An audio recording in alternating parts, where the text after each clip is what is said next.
All right. So, Real fast. Goomba, can you talk? I'm just going to do some audio balance here. I am saying things. Are Hello, you tis now? Say again. Well, maybe if someone didn't interrupt me, I could say hello. Hey, everyone, Gaijin Goomba here. Nadine, please speak. Okay. I am speaking, I am typing, and I am speaking. It is hot. I am warm. It should be illegal for Canada to be this warm. Yeah, well, there's a house party going on below us, and they're just not insulating it properly. What? It's Gaijin Roomba. It's Gaijin Roomba. Can you say the line? Can you say the line? Hey everyone, Gaijin Roomba here. No. Hi, just very deadpan. Hi, I'm Gaijin Goomba, and... Oh. Hi, I'm Gaijin Goomba, and this is Gaijin Roomba. More conviction. Hey everyone, this is Gaijin Goomba. There you go. Now you're thinking like a shill. Night driving, and thank you so much for the 3-month resub. Thorndon, 2017, 3,000 bits. Will Monty release a campaign guide for 3,000 bits? I believe you'll have a Patreon with certain things you'll be putting up there, right, Nadine? I'm looking into sources for stuff like that. I mean, you gotta pay more than 3,000 bits. Thorndon, thank you so much for the 3,000 bits. But if you want to find out more information about that, definitely follow Monty Glue on Twitter. Speaking of which, let's talk about Twitters and where they can find us. Gaijin Roomba with the H. Where can they find you? You can find me at twitch.tv/Gaijin Roomba with no H. No, that is Gaijin Goomba with an H. I stream every Tuesday, Saturday, and Sunday at 7 p.m. U.S. Central. That would make it, I don't know, look up time zones. Oof, that's asking a lot of... Guys, don't be alarmed, but the Roomba's talking to me. Vacuum noises. It's like, oh, I'm sorry. The sound of sucking. Oh no! Oh, I didn't mean to know. What? There we go. Did he leave the call? Did I? No, he's still here. Oh, okay. Well, yeah. It takes more than that to piss me off. It does. Does it? Does it? Okay. Well, where else can they find you? You can find me. You can find me on Instagram and the Twitter and my channel on YouTube at Gaijin Goomba with an H this time. That's going to become very, very important after tomorrow. Right. I'll just put it that way.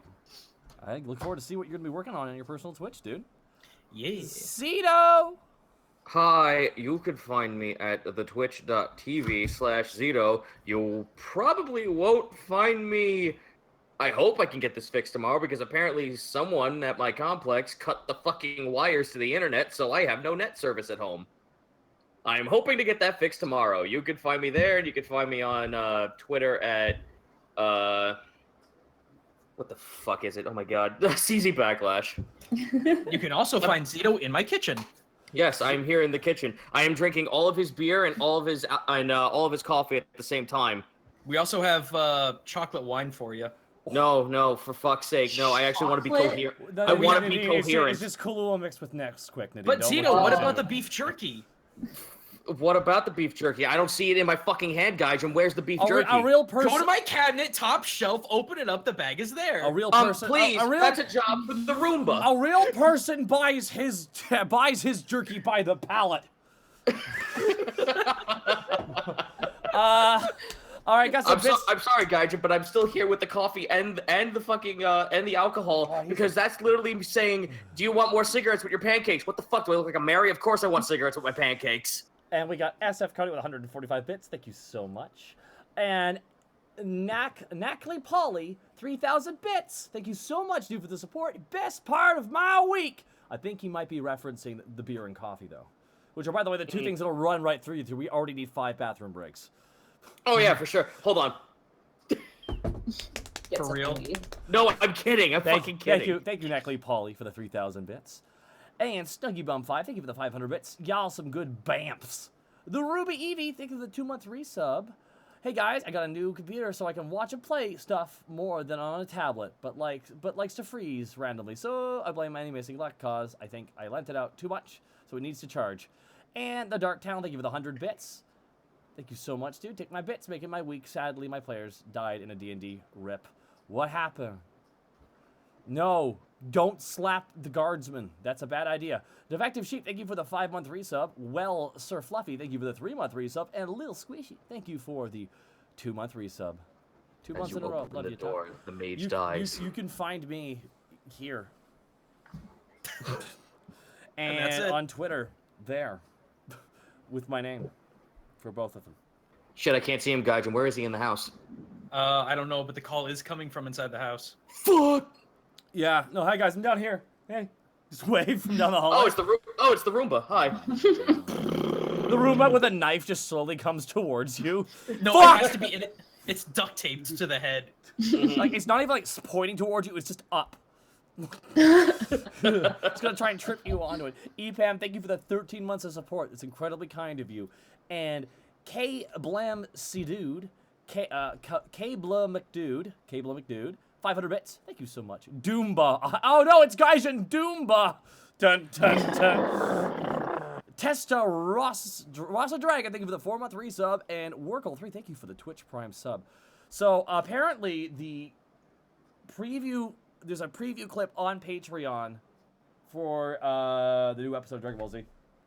A couple of the people in the chat who are patrons of Team 4-Star have seen it. Jason Coy, thank you for the Twitch Prime sub. Apparently, it's funny, which I'm happy about, because I wrote it. Gadzooks. Gadzooks. Don't say. Yeah. The gas. Gasp. The Dark Town, they got 100 bits. Wait a second, be right back. Did Monty ever pimp her stream out? No, I'm going to get to her because she's writing the thing. Deathwatch, Indeed. 2984. Deathwatch. Thank you for the 3-month resub. Being a hell of a 3 months. A little bit. Vanitas, thank you for the bits. War of Shadows, thank you for the Twitch Prime sub. And that Ginger Kid, thank you for the 500 bits. Let's be honest, Taka. If you were a Roomba, you'd be stuck in the bathroom like Monty was. It's true. Monty's Roomba got stuck in the bathroom. Oh no. Hello? Hello. Hello. Hello. Monty, where can they find you? Are you good to tell everyone where they can find you? You can find me at Montyglue on Twitter, and you can find me on Twitch, twitch.tv/Montyglue on Twitch. Tomorrow we're going to hopefully do some more Pokemon if Windows 10 stops destroying my computer every day. Yep. Ain't that the damn truth. Yeah. So that's what I have planned. Paladin Bubbles, thank you for the sub. SammyHon98, thank you so much for the 500 bits. Been waiting all week for this. Hooray for Wednesday. Thank you. Purple's T-Dragon, thank you for the 500 bits. No messages. Okay, bits. I actually am going to go take that pee. Actually, Here we go. You pop the cork and it's not even 7 yet. Progborg, thank you for the 5-month resub. Script Daddy, thank you for the 50 bits. Sage the Omnigeek, thank you for the 1,000 bits. It's my birthday. Have some bits. Oh, birthday is a doodling dee. Thank you. Happy birthday, Sage the Omnigeek. And the Really Can 2299, thank you so much for the Prime sub. The Great Mexican Otaku, thank you for the Prime sub. And Probate, whoa, Unexpectables, 9,000 bits from Probate. Oh my goodness, Probate, thank you so much for the 9,000 bits. And all hail the Bit Boss. All hail the old gods. The old gods give. The old gods give. The old gods receive. Thank you so much for the 9,000 bits, dude. Appreciate your continued support. And before I was streaming this, yes, I was playing some more Jurassic Park. Did you have to hold on to the side of the table? Ooh, the alcohol has left me and the coffee's now kicking in. This is the stance. You feel the warp of it. You feel the warp of it taking you. It is a good pain. All right, real fast.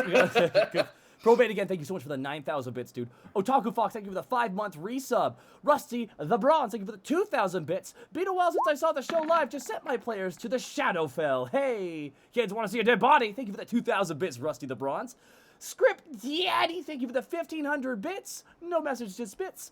Alpacas and Top Hats, thank you for the 9-month resub. 3 more months before 1 year. Woo! 321 Achievement, thank you for the 10-month resub. 10 months, baby! Green Monster Chasing in some. Thank you so much for the 1,000 bits. First time here for a live show. And Super Sandy Monster. Whoa! We got 3 subs here. 6-month, 4-month, 11-month. Jonah, TMS King 08, and Mikkel. And Night Driven N7, thank you for the 510 bits. Woo! It's time to begin video games. We're not playing video games. We're playing tabletop games. Thanks, Thunder King. Oh. Do we have Gaijin here? Is he back? Oh yeah, I'm not here. We should really. Okay, we should preface real fast. One of our members is not here tonight. Yeah, Snake is dead. Senile Snake, he's fucking dead. He fucking died, everyone. He rocked too hard. You did. There is a note called the D note. It casts death, and it happened. What do you heard the brown note? This is the death note. Wait. I could think of some other things the D note could be. Oh. Alrighty, let's get started here. Who rolled? Why did you roll? I don't know, because I felt like being smart. Okay, well, you got a 13 on being smart, so that's unlucky. He knows magic. Alrighty. He knows magic. When last we left our heroes, Task the Kobold Ranger, Greckles the Kenku Rogue, Panic the Tiefling Bard, and Borky the Orc Barbarian, the party had tea with Brork and Solly at the Avon's Cup and learned more about the politics of the city. After bidding the two farewell, the party collected their new winter gear, except for Borky and Greckles, and went back to their tavern. After making their way home, the party spoke with Lewistrog at length and made a huge discovery to his identity. After that, the party looked into health matters as many of their employees began to fall fatigued and ill. Enlisting Log's talents, the party discovered necrotic energies emanating around different beds in their employees' rooms. Promising to find a cleric to investigate the necrotic energies, the party then promised to go with Meryl on a winter outing along with Hosrod. So when you guys wake up in the morning and make your way down, first of all, it's cold. The second thing is there is a note on Panic's door saying that he had to kind of stay late for the recital that he was invited to, which was Scarlet's recital, and that he will catch up with you guys the following day. He just wants to sleep in. So he's basically, like Panic. Yeah, he wants to sleep. So plus you get the sense that, outdoor in the snow frolicking around really isn't his thing. Panic! It's time to get okay. It's time to get Borky. Just puts his Borky kind of sticks his lips up to the keyhole. Task, he's not getting up. Task! Borky, I'm right here. Ah, jeez. Don't pull the scobbles on me. Don't do that. I already think she's magic. Maybe she's... What are you talking about? She's right there next to you. Hey. Oh, come on! Come on, guys! Hey, so Meryl swung by and told you to meet her outside the door of the big city. She's at Tent Town, Western Tent Town. Yeah, Borky, we really do need to get God, Jessels is here too, what? Oh, God, I gotta stop staying up so late playing games. Oh. All right, well, I'm gonna go. I'm gonna go get a cup of coffee for Mr. Boppington. Borky goes downstairs. Okay. For the sake of brevity, you guys were also interested in getting a cleric to perhaps look into your little weird nonsense problem. Yeah. I will say this: you guys do get a nice breakfast from Mr. Borpington. You get your beverages, warm beverages. Helga is still really tired. And Task, you also get 2 potions from Willow. She seems kind of tired too. As you guys go to seek out a cleric, the Hoketh clergy is devoid of any clerics. There are priests and clerics in training, but no one who can really deal with your issue. You guys have a choice of what type of cleric you would like to hire to look into your problem. So here's the thing, guys. I think the kind of cleric we should get is a good one. Yeah, we can all agree on that. I believe that goes without saying. There's 3 you can choose from. Gromuth, which is the god of the forge. Avon, which you guys know of, which is the god of justice. They can send you a trainee. And then the last one is a Orthrok, which is the god of dragon oracles. There's a very small temple that is absolutely willing to help out. They don't really have much of a domain, so general clerical help they can do for you. And they're all capable of taking care of this issue? They can look into it and at least all have guaranteed that they can remove the necrotic energies. They can't really promise anything beyond that. That would cost an immeasurable amount of money, and also you'd have to probably put it through the council to ask for like an actual contract worker to come in, but they can come and take a look. God, this is like insurance. It kind of. I was just like, holy shit. I'd like to go with Avis. Are we doing Roth or regular or standard IRAs? What the fuck? Does Hertz have better ratings in this town? All of a sudden, this stream brought to you by Lemonade. Delicious lemonade. Which is an insurance company. It is. It's also a delicious drink in the hot summer. So your choice is a probably like middle-aged dwarf, which for a dwarf is pretty old. From the Grometh clergy, you have a dragonborn from the Orthoc clergy, and then you have a very young man from the Avon clergy, kind of. I'd rather go with the Orthoc. I don't know about the rest of you guys. I am curious as to a dragon-based religion around here, but that's just my bias. I'm just looking for the experience. So the Orthoc is the dragon. Yeah. Yep. Well, I feel like, I mean, do we want someone to worship Task? I mean, Grekel's eyes over to Task. Task just looks left and right. That is so ass backwards in my culture. I have no fucking idea how to respond to that. Well, didn't you kill one of your gods though, the dragon? And now Panic's wearing him. Shit, yeah, you're right. All right, boys. Okay. Let's just settle with this and let's get on with it. We got lots to do today. Okay. This will cost you money. Okay. How much? 250 gold pieces. Oh, that's fine. Okay. The cleric that you get, her name is Athena. She is a gold dragonborn, and she will swing by. She'll actually do a full look throughout the day and leave a report for you when you guys get back. She's gonna do a full sweep. She's gonna do a full sweep. Yeah. I just imagine her going. Oh god, now the dragon's a Roomba. All right. As you guys, I'm assuming at this point, after getting that all settled, you guys make your way out to the outer wall. Wait, where's Hosrod? He's not there. You assume he probably headed over early. How cold is it outside? It is snowing lightly, which is a refreshing change of pace from the sudden blanket of snow that you guys experienced. It is pretty cold. It is manageable if you keep moving, but if you're to stay in like one place, it would be cold. It does look like there's some dark clouds to the distance, but. Quick question: is in the Borky's not wearing a jacket right now? Is that going to be a problem? No. I will say, I mean, this is where 5e rules get all kind of finicky, but you are not in the threshold in which you will just take exhaustion right now. All right. But I mean, if you were to like, get hit by an icicle or something, it has the potential to like hit you for more damage or something. But even then, that wouldn't help. You and Grekel's currently have a larger margin for error to reach exhaustion point, while Task does not. But you are not at that point. This is still just the first snowfall. Okay. So. But Task is also purchased like winter clothing. Yeah. No. So you have basically it depending on the temperature. I wonder what time of day is it though?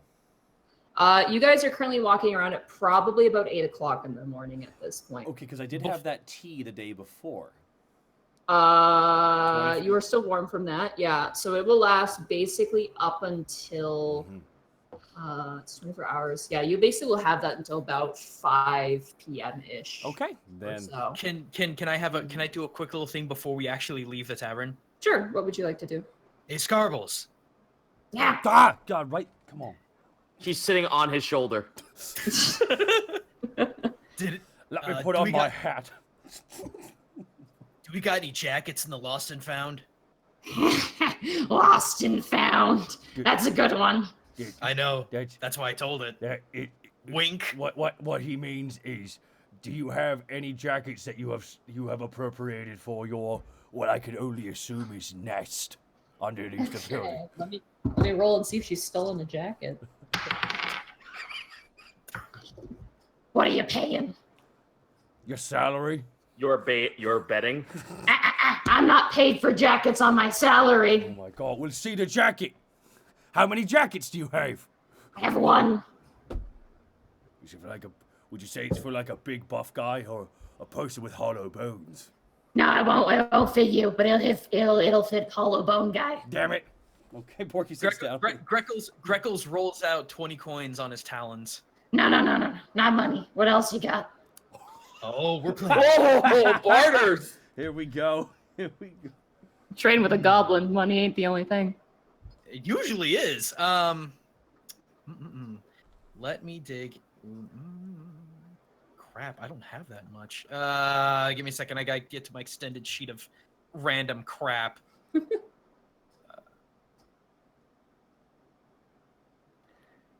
Balls. I either have really critical things or trash. All right, what's the trash? Do you have anything? Do you have extra arrows? Task holds up a gold locket. I wish. I don't, though. No. Sorry. Most patrons keep weapons pretty close. All right, Scarbles, I got something you might want. Okay. She's like rubbing her hands together. Something to keep people out of your little hidey hole. Holds out the padlock. Oh, okay. Yeah. I'll be right back. And she just ducks into a hole. You hear some scratching noises. About 10 minutes passes. And she comes back and she's like, I just imagined her like a Yoda puppet, just squished in. Eventually she emerges with a what could only be described as an exceptionally poofy down jacket. It looks like it's meant to fit a dwarf. It's kind of got a crop top kind of feature to it. So it goes down beneath your ribs, but then your midsection is still there. It's got like a fur trim. If Panic isn't going to be here, someone else has to rock it. All right. She hands it off to you. She takes the padlock and it's like, oh, good deal. And she scrambles away. I want you to roll a charisma check with disadvantage as you don the jacket. Yes. 15. 15. Helga rolls her eyes at the counter and just turns into her bedroom and closes the door. Hey, that's a pretty high roll for disadvantage. It's not bad. All right, so you guys are basically ready to go. Yep. Get Taurus. Tap on his doghouse. He sticks his head out. He's got currently an icicle hanging off of his lolling tongue at the moment. He seems fine. It just seems to be it's there. Slap that off. Come on, let's go. Well, hold on. We should ask Hashwood if he wants to join us. Borky. He's probably waiting for us. Maybe he waited for us. Maybe he was being nice. Borky goes outside real fast and knocks on the door. No response. Poke open the door a little bit with a finger. Anything in there? You are immediately met with like 5 snakes that all dart in different directions. Borky closes the door. They were naked. And Borky walks and joins the guys. All right, you guys make your way. The snow kind of picks up a little bit, so you're kind of glad you have that jacket. Let me find some audio. Joke's on her. I still have the key. What color is the jacket he's wearing, by the way? The jacket he is wearing is like a weird mixture of reds. It looks like it was like dyed with like really cheap dye. It is not a. It's not terrible, but it's not great. It's not great. It is not. If 9 were to see it, it would be thrown into the fire. Let's just put it that way. Eventually, you guys make your way out. The outer town is actually pretty quiet. A lot of people are kind of holed up in tents. You can see the warm orange glow inside different tents as people are kind of staying inside and staying warm. As you guys exit, I want you all to roll perception checks. Ooh. Whoosha! Give me a moment. Remember, I'm running this on a different computer, so my buttons are a little sloppy. It's all good. Sorry about that. Perception. 13. Did I click it? Yes. Or... Yep, you did. Yeah. Okay. 24. Borky, you are currently like catching snow on your tongue. Task and Greckles, you see currently sitting in kind of a jockey seat. You see Meryl and a young boy. And you see Hostred currently wearing what looks like 5 winter jackets, and he's just like kind of stuck in the back of what looks like a wagon that is being driven by like what looks like a kind of like a drafting horse, actually. Does he look like the kid from A Christmas Story? Yes. 100, yes, absolutely, he does. His like cheeks are being pushed up from like a scarf, and like his eyes are narrowed. Oh my god, he looks like a hog snake when it's trying to drink water. But you do see them there. You see 4 kids, and then you see Hosrod. So there's 5 in total there. Hosrod and the children. All right, guys, let's go. What happened then? In an hour, as they said, Hosrod's heart grew 3 times larger that day. Hi, Meryl. Hi, children. Hello, hello, Hosrod. Hey, Hosrod, can I borrow a coat? No! Oh. They're all mine. Now let's hurry up and get this free food. Meryl kind of looks a little nervous and jumps off of the horse. She's not on the horse, but she's on the jockey seat. The horse itself is this beautiful, almost sort of marble, white and brown horse. It's got very, very furry, like kind of hooves. It's very large, like it's absolutely massive. In fact, Borky, if you were to put a saddle on it, it would actually probably carry your weight really well. Ooh. You also see a young boy with kind of brown hair. He almost looks like a female or a male version of Meryl.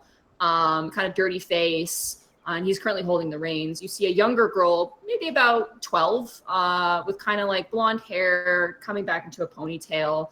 And then you see another boy who doesn't look anything like the other children. He's kind of got more of a tan skin, black hair, kind of messy and curly. He's got like a Band-Aid on the cheek, and he's currently also in like a jacket, and they all kind of wave, and like the kid goes, "Meryl, that's your friends?" And Meryl says, "Yeah, they're gonna help us with our problem." And she kind of gives him a wink and walks up to you guys. So, thanks for joining us. No problem. Our parents are away currently at a Ginter Temple meeting about, what to do for winter and stuff. So every year we like to go on a bit of a joyride. But well, the reason we wanted to invite you, and also because we want you to be there, is that there's kind of a big log blocking the way to our favorite place to go. So if you guys help us break the log, we can take you sleigh riding. First of all, why do you want to hurt him? Hurt? What? Why do you want to hurt Log? Not that log. Not that log. An actual tree. No, an actual fallen log. Okay, I was going to say, no one harms him or they will deal with me. Oh, no, I wouldn't do anything to your weird friend. Yeah, we'll fight. That's a strong word. I gave him like food and water, but I assume he doesn't eat. But I wasn't sure if he was like a new pet or something. Anyway, we should head out before the snow gets too big. All right, you can get in off the back if you want. Sure, getting inside, getting Taurus getting there too. All right, you load up as you kind of push Tara's butt up like a dog getting into the back seat of like a car. The kids all like grab him by the shoulders and help drag him in. And Hosrod, like he like falls over onto Hosrod, and Hosrod's like, "Yes, cover my feet, thank you." You have feet? Oh, yeah, that's right. He does. Yeah. Right. I'm sorry. I'm thinking of Yanti Melson's. Never mind. No, he's got feet. He's got legs. Borky kind of sits on the back seat with him, puts his arm around him a little bit because like Borky likes to chill out in the corner, just a little bit. So like, What? Were you like at 4 coats and like, yeah, it's not enough? I was at like 3 and I was like, no, 2 more will do it. Borky, he's cold-blooded like me. If we will die. We will literally die walking outside if we don't cover our bodies. God. But why would you Our hearts will cease to function. Cass, you can find love. I know you can. Anyway. Hosrod just like narrows his eyes and like turns his like big poofed up face to you, Taz, and goes, starts snickering. One of the boys in the back, the kid with the messy black hair, he kind of shoots out a hand. He goes, I'm Stanley.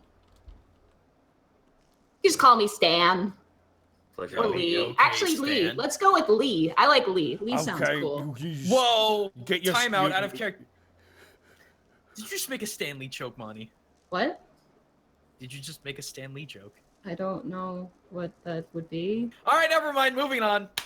Monty, I'm sorry, you can't. I'm sorry, we can't feign ignorance on that. You literally just made Smiling Stan Lee the Excelsior. Excelsior, Spider-Man. Oh, Stanley. Oh, yeah. Okay. No, sorry. Wow. Wow. Wow, okay. Sorry. Spider-Man. Hold on to your hats, not true believers. Yeah. Just sorry. call me Lee. Just call me Lee. All It's, right. it's and Marvel then- Man. The blonde girl, who looks a lot like Meryl, actually. She kind of bows politely, and she goes, "I'm Lucy. I'm Meryl's little sister." What? Meryl, I didn't know you had a sister. Oh yeah, I have a really big family, actually. This is my brother, and she points to the other kid, and he waves. He goes, "His name's Sam. He's kind of quiet." And Sam flicks the reins. I'm gonna roll an animal handling for him. Oh, Jesus. He's proficient, which is good. That's fine. He kicks the rein. The horse kind of like gets a little bit indignant, and then you guys begin to move forward. People kind of make way as you guys press forward. The wind howling around you, and as the journey begins, you get to see Alavas in a whole new sort of light. This white rolling hills with the soft drifting snow, all the trees now devoid of leaves now have almost a little haircut of snow on each and every one of them. Oh. There are small partridge birds and cardinals and all kinds of little songbirds currently nipping about at the bottom of most of the trees looking for seed or anything to eat. You begin to make your way onto what looks like a commonly used trail. It looks like it's been kind of cleared out by other caravans, by other wagons and things like that. As you begin to make your way over the landscape, you do turn a bit north instead of your usual west sort of direction. And you actually do head north past the Chicken Man's house, if you recall the Chicken Man. Oh, lordy. Oh, jeez. Is he just pressed up against the window staring at Greckles? Just like, roll up, Greckles, roll up perception. oh no! Jesus. While he does that, That's can I 16. just factor that we're here? I can't believe the Stan Lee is on the Unexpectables, guys. I think we're in phase 4 now, right? We're in phase 4. Oh my god. As you look out, you do see what looks like another separate building, which is obviously a chicken coop, and you do see a form exit out of the chicken coop, closing the door behind it. But before you can really have him notice you, the cart kind of goes past and disappears behind what looks like a berry bush covered currently in snow, like a big giant mound of snow. Greckles sits back down slowly, eyes wide, and having Vietnam flashbacks. Fortunate bird. Meryl, yes? Where's the food? We'll get there, Hastrat. Don't worry about Task it. hands him a ration. No, it's not free. Tastes better when it's free food. I am giving you free food. I hunted this. You technically are getting this for nothing. I hunted a bear for this jerky. Oh shit! All right, takes it. He just eats the whole thing whole. He doesn't even chew. He just eats the whole thing whole. You guys begin to press forward. You begin to see different farms. You see cattle and horses standing out in the snow. Don't seem too bothered. You see what looks like barrels and crops being loaded in by some farmers into large, almost warehouse-like barns. You actually pass by a man who looks like a hunter of some kind. He's currently got a stack of different furs on the back of his horse as he rides past, and he tips he's got kind of like a snow cap on. He kind of tips it and goes, "Morning, Meryl." And Meryl's like, "Morning." And they just kind of pass by. And as you guys walk, Meryl points out a very nice little sort of like quaint wooden building that has very, very beautiful glass. And Meryl points out, goes, "Oh, that's a Ginter temple that my parents go to." Oh.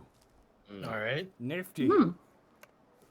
Porky, And I guess if this was modern day, ooh, click with this camera. And over there, and she points to like a really, really fall little small cluster, what looks like houses and like little kind of shed buildings. And there's a big, big, giant barn. She points over there and she goes, "That's my family's farm, actually." And Lucy goes, our family's farm. She goes, yeah, our family's farm. Come on. It's just kind of like, they both look a little indignant towards each other, siblings.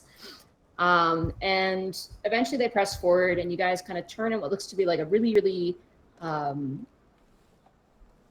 lots of vegetation. It's almost like a valley of vegetation. There's this big giant opening. There's tree branches with snow kind of arching over your heads as the sunlight, what little there is, flickers through as you guys make your way through this almost tunnel of tree branches and ice.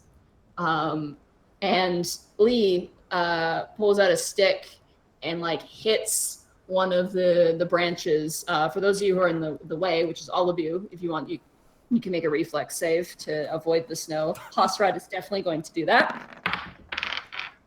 That's 16. Nice. Wait, Is it a deck save? Deck save. Deck save, yeah. That's a 24, actually. Borky's too busy taking in the winter wonderland. 14. Okay.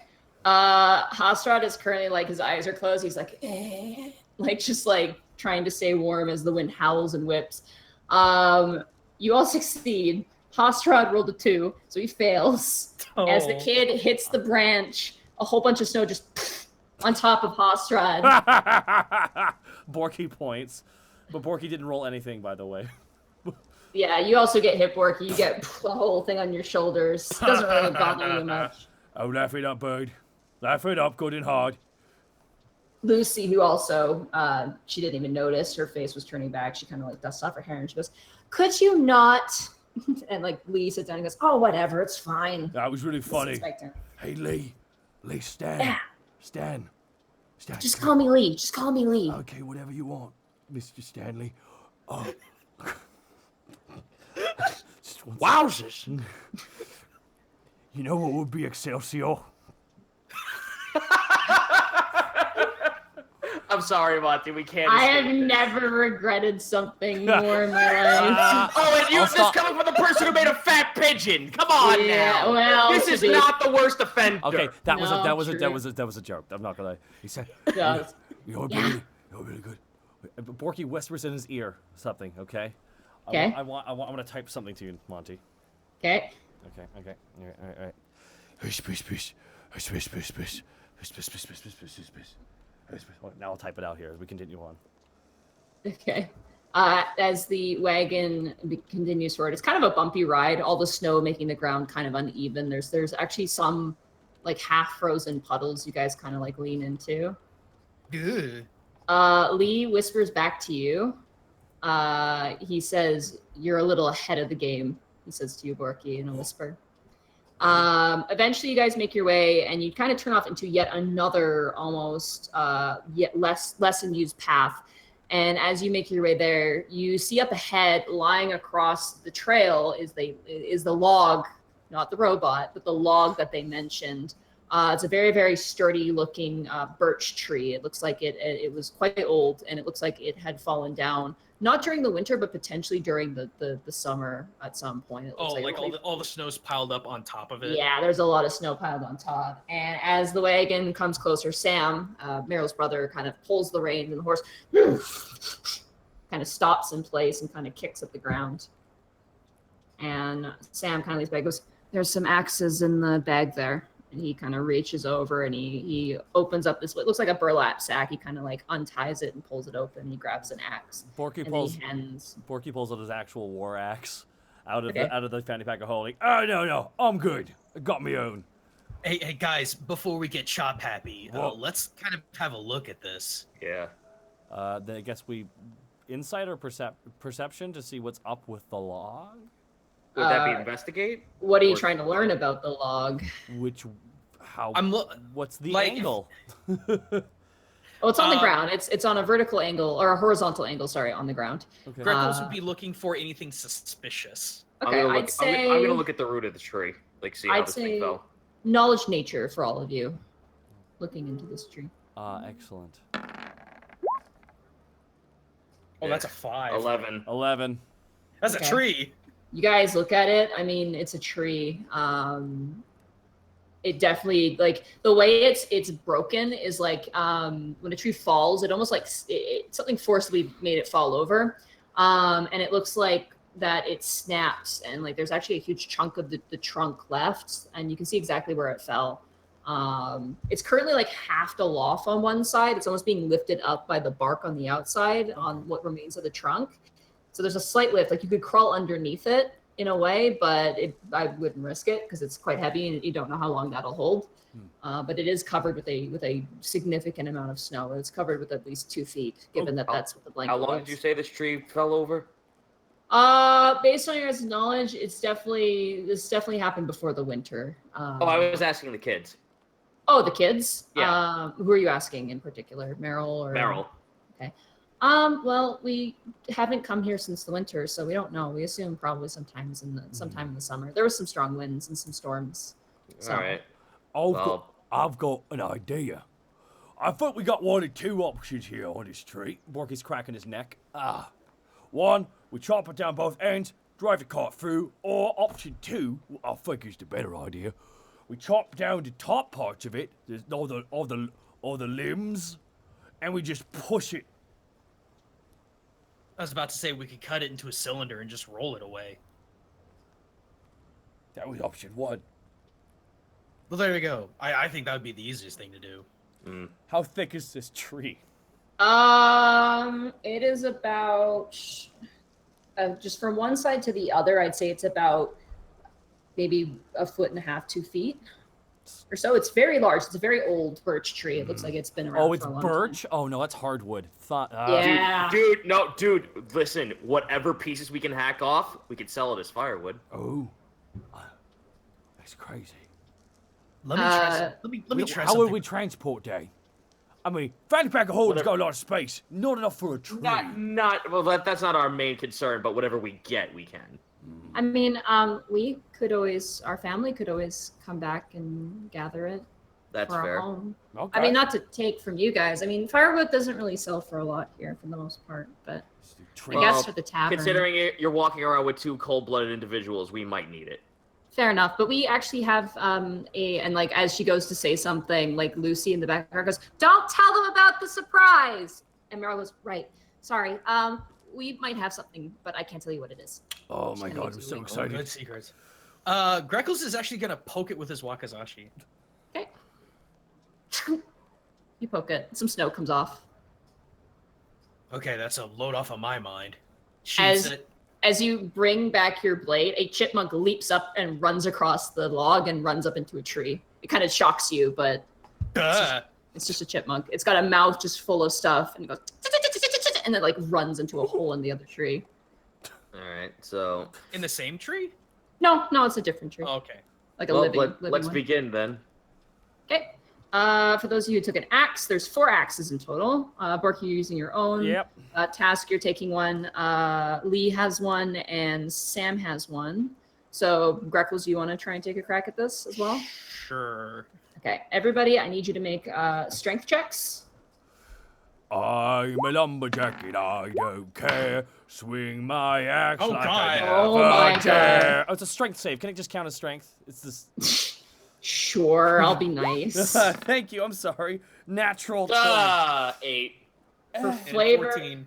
all of you guys, like you walk up with your axes. You're like, this will be fun. And the moment you do, Borky just goes on one side with his axe. He just cleaves right through the birch tree, and then walks over to the other side and just cleaves through the other and just kicks the log forward.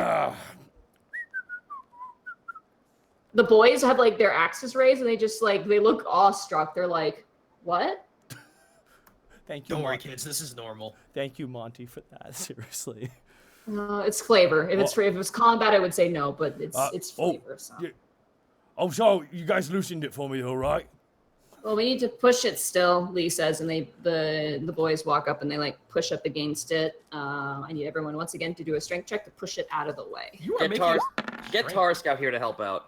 15. Taurus? All right, I'll roll for Taurus. Yeah, because my strength checks are dick. So Lee got a 1, so that's really bad. Sam. I got a crit failure, so never mind. Oh boy. Wow, everyone sucks. Including Borky.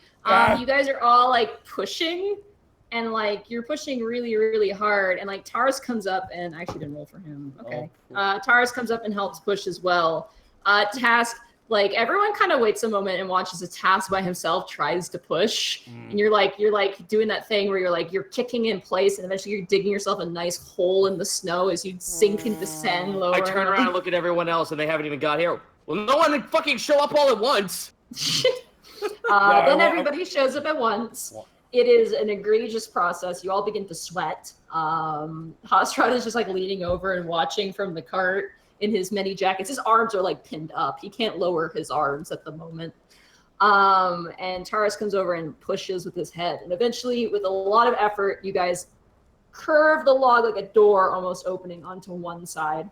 It's not perfect, but it gives you guys enough clearance to leave. So. Heave, ho! Heave, ho! Heave, heave. Come on, everybody. Heave, ho! We're trying. Heave, ho! And then the last little bit, Borky slips. They nailed it.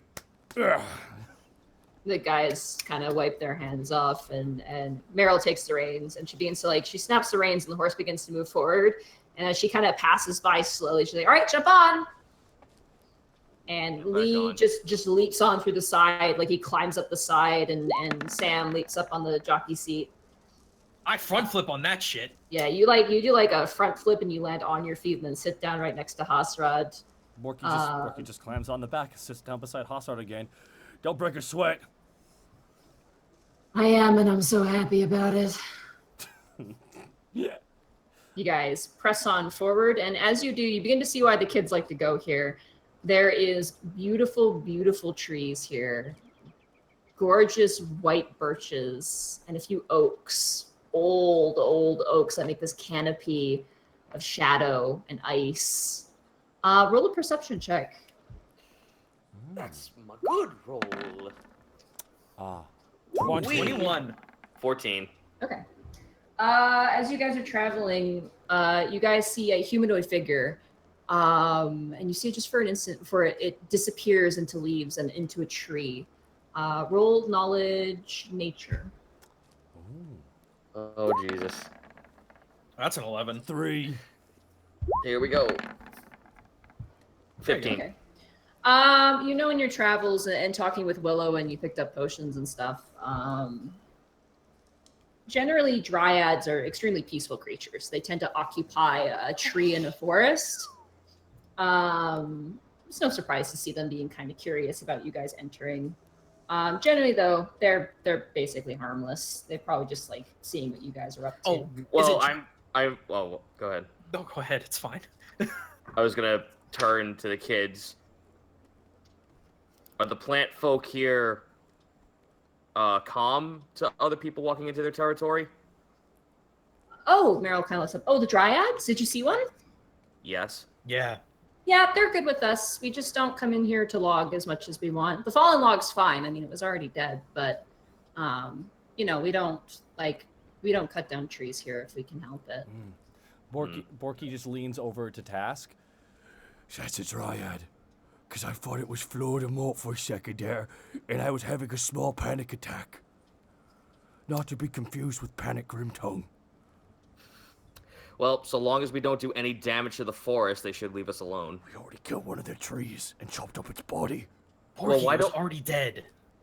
What does it matter? If there was a dead body in the street and someone came along and chopped it up, you'd be more worried about that guy. Borky, it's okay. She's nice. We've actually talked to her before. Okay, cool. You guys Believe it or not, Borky, not everything is out to kill us. Yet, they haven't met me yet. I am not everyone's cup of tea. Greckles just rolls his eyes. You look up and there's a crow perching, kind of looking at you inquisitively. And it kind of flies off towards where the dryad was, essentially. We're just keeping an eye out. We have eyes on us, I guess. Probably just through this grove. And then once we get to the clearing, then the fun starts. What is this fun? We'll explain when we get there. Maybe they're gonna kill us, Greckles. I said maybe, low chance, but... He starts laughing his head off. The guy leaves and goes, Man, I've met orcs a couple of times, but it's always a treat every time. Oh yeah, Borky's a real barrel of laughs. I really am. It's like it's a never-ending faucet of fun. Meryl, where's the food? Mr. Hosford, we'll get there. Don't worry about it. Taz throws another ration at his face. Stop it! That's my face. Does his jaw just disconnect? And just swallows it every time. He does not chew. Whatever you give him, he just eats it. And every time he bitches, I'm just gonna throw food at him. Eventually, you guys do break through the trees, and you see this giant, almost clearing, a field. And almost all the kids go, oh, like this nice deep breath in. And Lucy kind of looks over to you, goes, when it's summer and springtime, this field is full of flowers. It's quite beautiful, actually. But now it's full of snow. Borky kind of looks at Lee a little bit. Borky bobs his eyebrows. Lee kind of like looks confused. He's gonna roll an insight on you. That is a 4. Just kind of nods like, yeah, all right. Can a persuasion check help him? Persuasion on who? For Borky to roll a persuasion to him to see if he can I don't know, head gestures. Get the message to him. Yeah, like head gesture. I will roll and give him advantage if you want to aid in this. That's the 3. That's even worse. So Borky's just doing weird eyebrow. Lee, he has a dense brick. He's a bit dense, yeah. He nods he's a bit of he's a farmer. He's like, yeah, all right, yeah, flowers. I got you. Nods. Eventually, the horse at this point is kind of struggling through the deep snow. But it's this beast of muscle. It's just kind of pushing through, this drafting horse. It doesn't seem to care as it kind of brings you guys forward. Eventually, Meryl kind of pulls the reins and the horse stops and shakes its mane. She goes, I think here would be a good place. And Sam jumps off into the snow, and they begin to kind of grab jackets and mittens and things and kind of don those on. And Houseworth's like, no, give me one of those. Give me one. Give me the mitten. Give me a mitten. And Meryl hands him a mitten, and he tries to put on his other arm, but he's wearing too many jackets. He's like, no. Meryl! Meryl's like, I'll help you, Mr. Hosford. She puts on mittens on either hand. He goes, thank you. And so it's just a ball of fluff now with two little tiny mitten hands. I feel like if we tipped him over, he can't get back up like a tortoise. He probably can't. Just like a Christmas Story. It's just like a... I've fallen over! He can't get his arms down. All the kids begin to jump off the horse, and the horse does stay in place. It's very, very well trained. And the kids kind of walk into the field, and Sam, Meryl's brother, he's got a large stick. It's what Lee used to knock the tree, and he begins to kind of draw in the snow. He's starting to draw this giant box in the snow. And as you guys step forward, Meryl's like, no, just wait. He draws this big giant box in the snow, and then he goes right through the middle. So there's 2 sides. And he walks up to Meryl and goes, all right, pick a captain. Oh. Who wants to be a captain? Borky, I do. All right, you're a captain. You go right there. Yeah. You point to a spot. Who wants to be the next captain? Task holds his hand up. All right, you go over there. You sounded so tiny. I hold my hand up. All right. So Task, you stand next to Borky, and all the kids line up next to Hosrod, and Hosrod's like, what's happening? What's going on?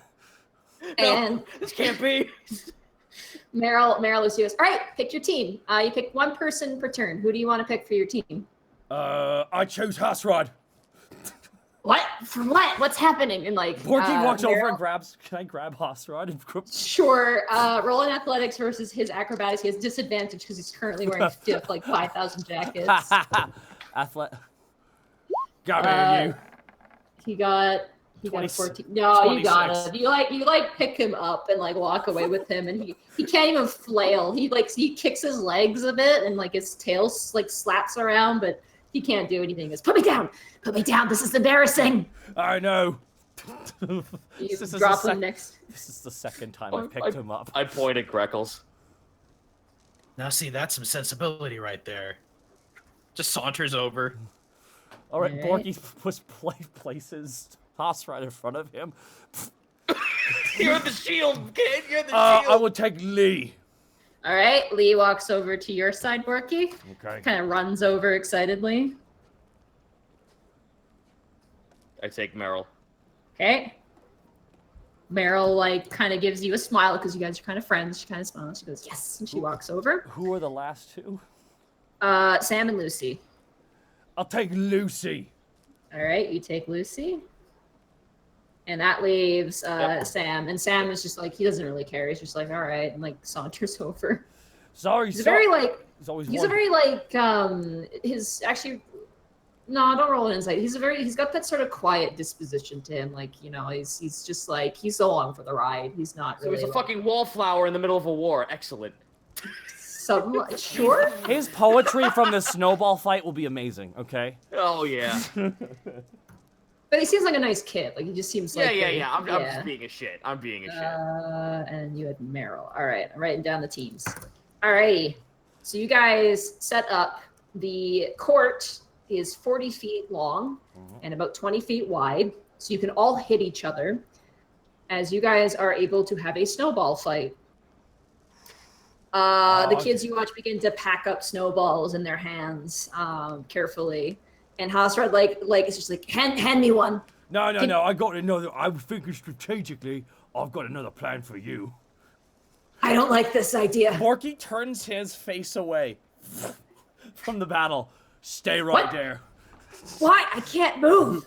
I know. Perfect. Borky ducks behind him. All right, so for the sake of this snowball fight, everyone's AC is 10, Okay. regardless of armor. A snowball is a dexterity check. Okay. A snowball deals damage, but for this it won't. So you need to hit an opponent twice to knock them out. Okay. So first of all, Sam screams, "Start!" really, really loud. I need everybody to roll initiative. That's a 16. That's a 14. 21. Oh, shit. Nice. I'll roll for the children here. I'm just gonna grab music. Do you need to pee, Zito? Your coffee? No, I'm fine. Okay. You're okay? All right, cool. One second, I'm gonna go grab my spicy water real quick while you're setting this up. All right, let me find music here. spicy water. Oh dear, this is some Final Fantasy Tactics shit. Okay, so which one is okay? So when Hasrad gets hit in the head with a shard of ice in the middle of the snowball, we're all going on this magical adventure. All right, let me roll for Hostrad first. Oh, natural 20 from Hostrad. Good luck doing things. He can't really do anything though. That makes it kind of sad. Yes, I did it. What's this mark? What's this upside down arrow on my hand? 40. Oh wow. Okay, a natural 20 from Meryl. And Hostrad is higher.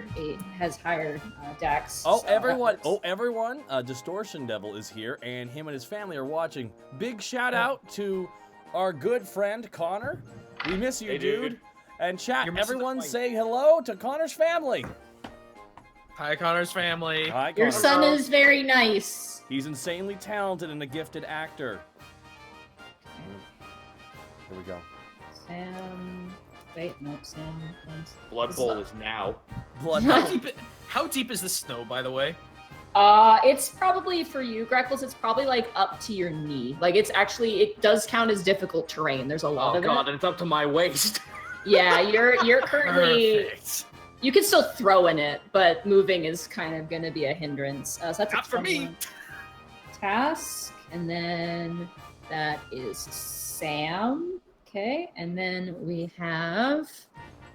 It's a 14. That is Freckles. And then we have. Sorry, this is a big initiative round because everyone's getting random initiatives.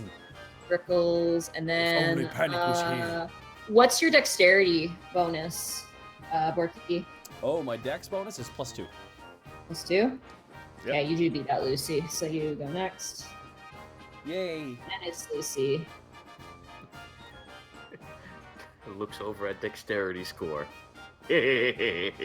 Equally looks at dexterity score. I feel like you two are doing the One Piece evil chuckle thing as they walk towards that big undead creature. As Borky and Hosrod turn over to our side, the menacing logo is appeared over our heads. Oh no! Now you guys are all just faded with evil eyes and demon symbols over your heads. Oh, you don't even know what I got planned. Alrighty, we're up. So Hosrod's up first. Poor boy. Come on, man, let's go. He is going to lean over and scoop up snow with his hands. And he's gonna throw with a disadvantage because he can't. He's got to like swing like a sprinkler. He actually hits. He rolled a 20 and a 17. Oh my god. He is aiming for Meryl.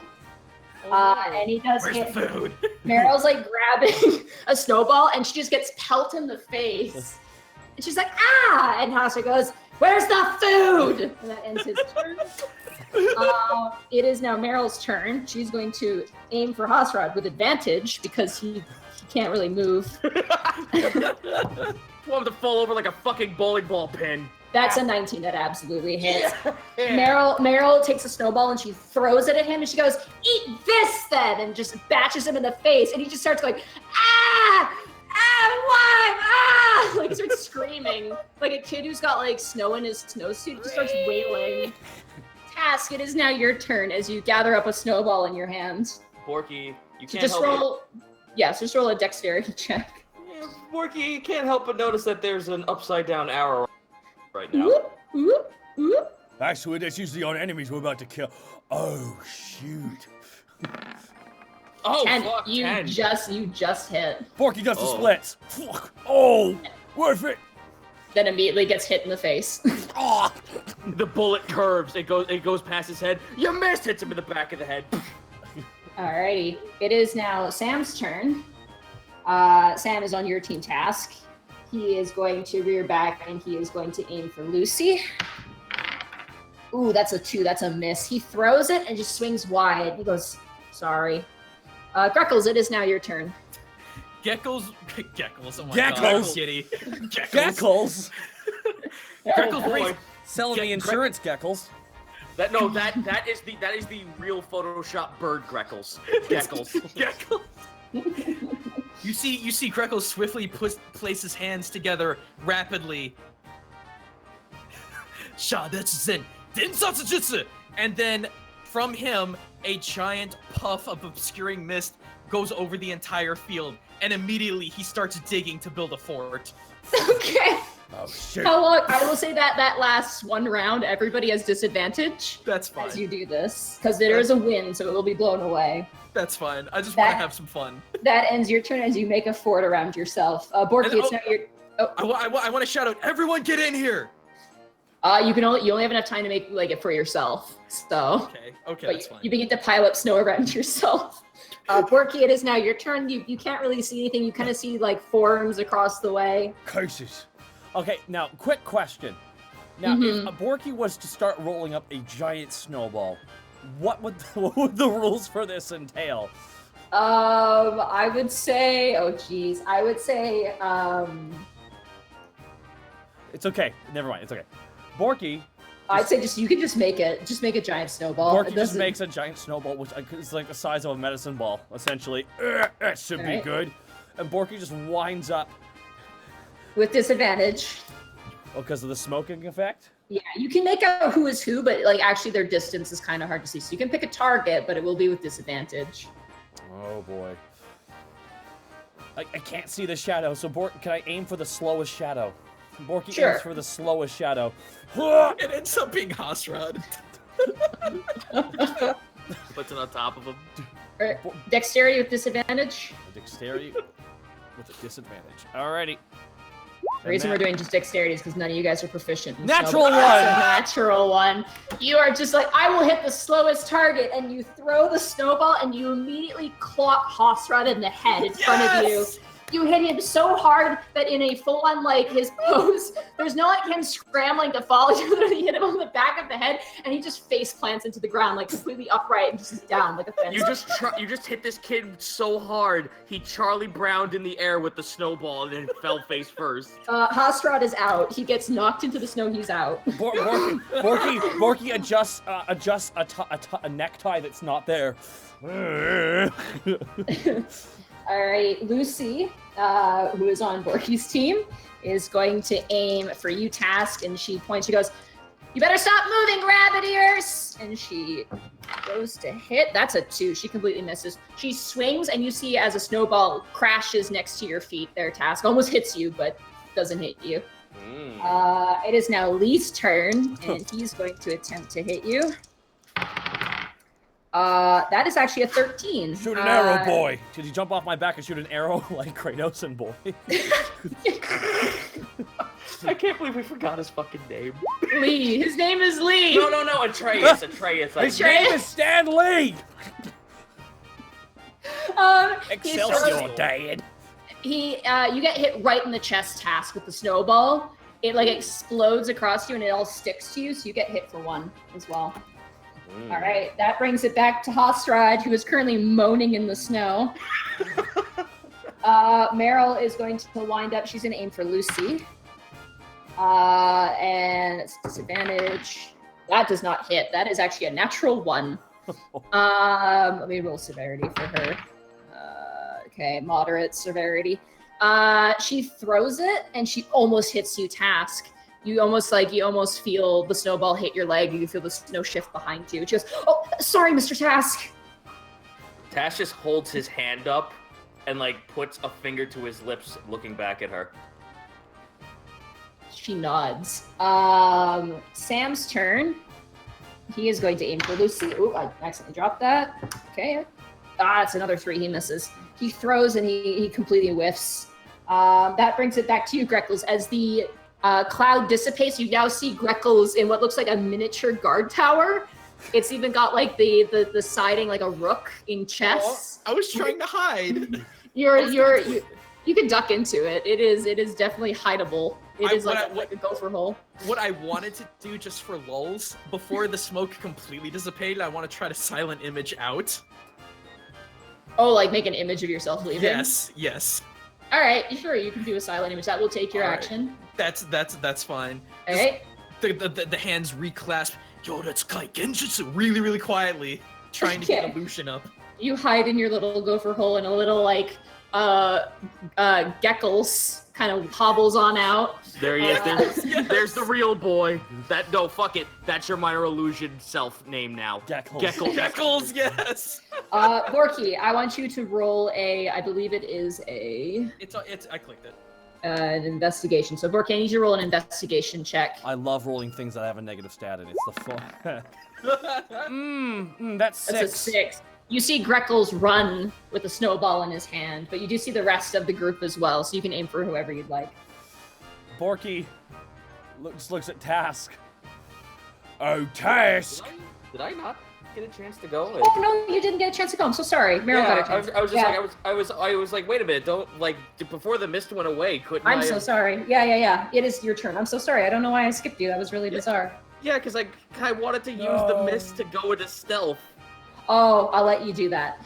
I'll forego it. Where are you going?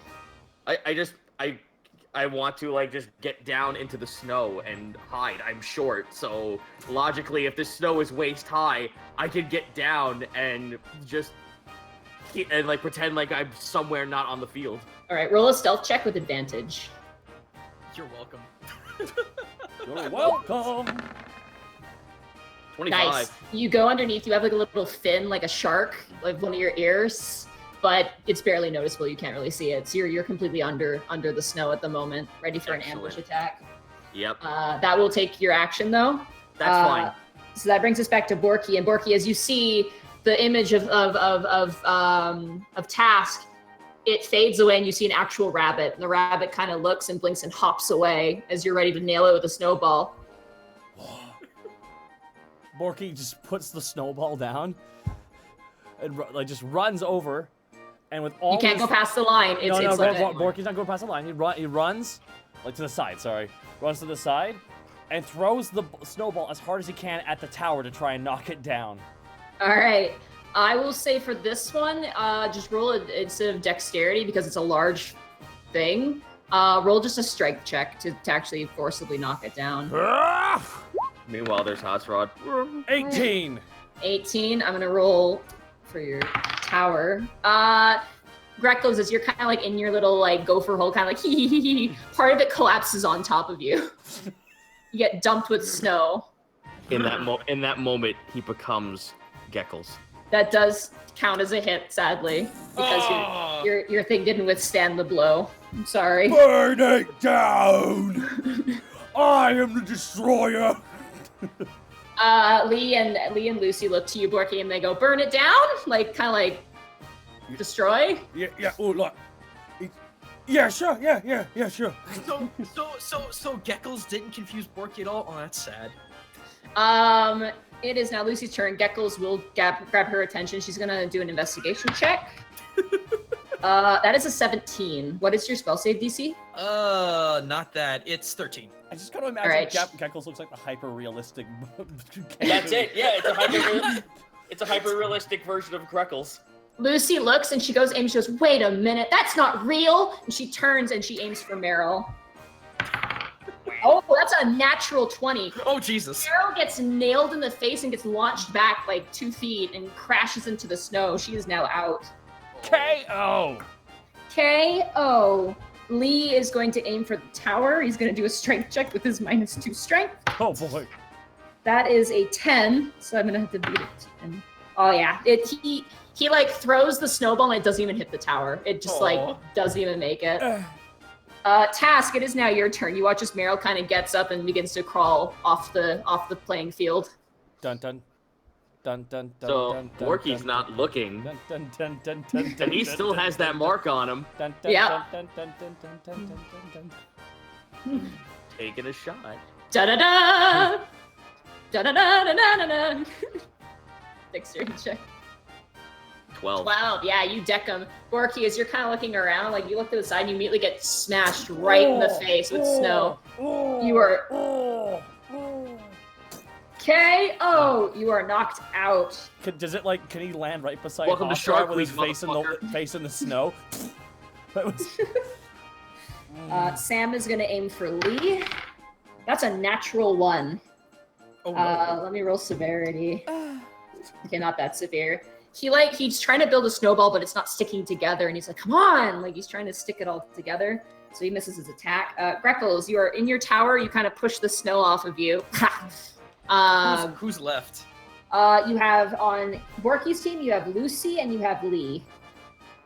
All right, I'm gonna go for Lee. Okay. I'm gonna try to do a pop out, go back in, hide. Okay. So is it just a straight dex? Just a straight dex, because you guys aren't proficient with this, so. That's a 21. That absolutely hits him. So that's 1 hit on Lee. He's going to scoop up a snowball, and wait! Not 20 to hide. Go back in my hidey hole. as Lee is like gathering up a snowball, you pelt him in the face, and he looks up and he looks around, and he sees Taz, and goes, "Oh, you're dead." Lucy is going to aim at Sam. That does not hit. And then Lee is going to aim for you, Taz. That is a 15 to hit you. As you immediately are like celebrating your victory against Borky, you are immediately met with a mouth and nose full of snow as Lee smashes you over the face with a ball of ice. You're knocked out at the moment. Ooh, ball of ice, you say?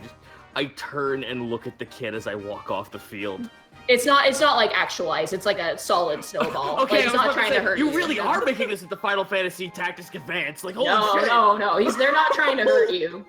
Okay. Well, It's just he with his revenge plot, he packed it down really hard. So it did hurt a bit, but it wasn't like gonna actually hurt you. Oh, that's fair. That's fair. That brings us back to Sam, who's gonna aim for Lee. It was final. That's a 12. It was. You Final, watch as you watch as Sam full on headshots Lee. Lee gets knocked out, which leaves Lucy. Greckles, it is now your turn. So it's Lee and Lucy still up on the field? On No, the side? Lee's out. It's just Lucy. She's by herself. She's got that tennis player stance where she's like looking in all different directions, trying to keep her edge. All right, let's try and do another pop shot. Yeah. No, it's an out. No! You go to throw, and you immediately like stumble forward and break the rest of your little protection there. It crumbles beneath you as you fall on your chest. You fall prone and immediately get back up. Sadly, you missed. I was hoping it would hit Hasrod while he was getting up. Right? Sam hits Lucy. You watch as he kind of just grabs more snow and just chucks it at Lucy. It is Lucy's turn. Actually, I completely skipped Lucy's turn. She's going to aim for you, Greckles. That is an 18. Oh, no! She hits you. As you turn around to go back and hide, you get hit right in the bird butt with a bicycle. You get knocked down. Greckles overplays it by just like standing up in rigor mortis, like grasping a throat, arm up, and then just back. He falls on the back in the snow. You watch as Sam hits Lucy again. They're now tied. It is down to the final snowball. As both of them grab a snowball, Sam is going to go. Ooh, he missed. Lucy's going to go. She also missed a 9 and an 8. I'm going to pass Hunter's Mark on Lucy. That's a natural 20 for Sam. As Lucy's like scrambling to get another snowball, Sam just hucks it like he's really getting into the game now. He hucks it and hits her right in the side, and she is out. No! Task's team is the winner. Woo! High five, team! Task high fives. Yeah! Porky pulls Hasrod out of the snow. Oh my god! I've got bad news, Hasrod. We lost a snowball fight. I don't know what hell is like, but it's pretty close to that. He like shivers. There's Taurus who just waddles on over like with the fucking like the dog with the rum around his neck. The horse and Taurus were enjoying the show. They're both just sharing like a hip flask. Yep. Oh my god. So these guys like this all the time? Yeah. The kids all help each other up, and like Meryl comes over and dusts off Hasrod, and Hasrod's like, stop it. Oh, Mr. Hasrod's being ridiculous. Your mitten fell off. And she like puts his mitten back on. He goes, there's snow in my mitten, get it out. She's like, all right, takes it off and knocks it out. And the boys like go into the back of the wagon, and they're like, and the prize for winning the snowball competition every year is, and they pull out a fishing rod, like a really, really nice bamboo fishing rod. The best fishing rod. Ooh. Well, all right. So he hands the rod to you since you're the team leader. Oh, thank you. All right, Meryl, let's go to the next spot. Let's go. You can get the grill set up. She goes, yeah, I know. And she jumps onto the jockey seat. She's like, come on, let's go. Here's the thing I felt about the strategy was, I can't help but feel that Hasrod might have not been the most mobile. Well, then why did you pick him? I want him to be included. Hasrod just narrows his eyes and has this like look to his face, like his mouth is open, like, what?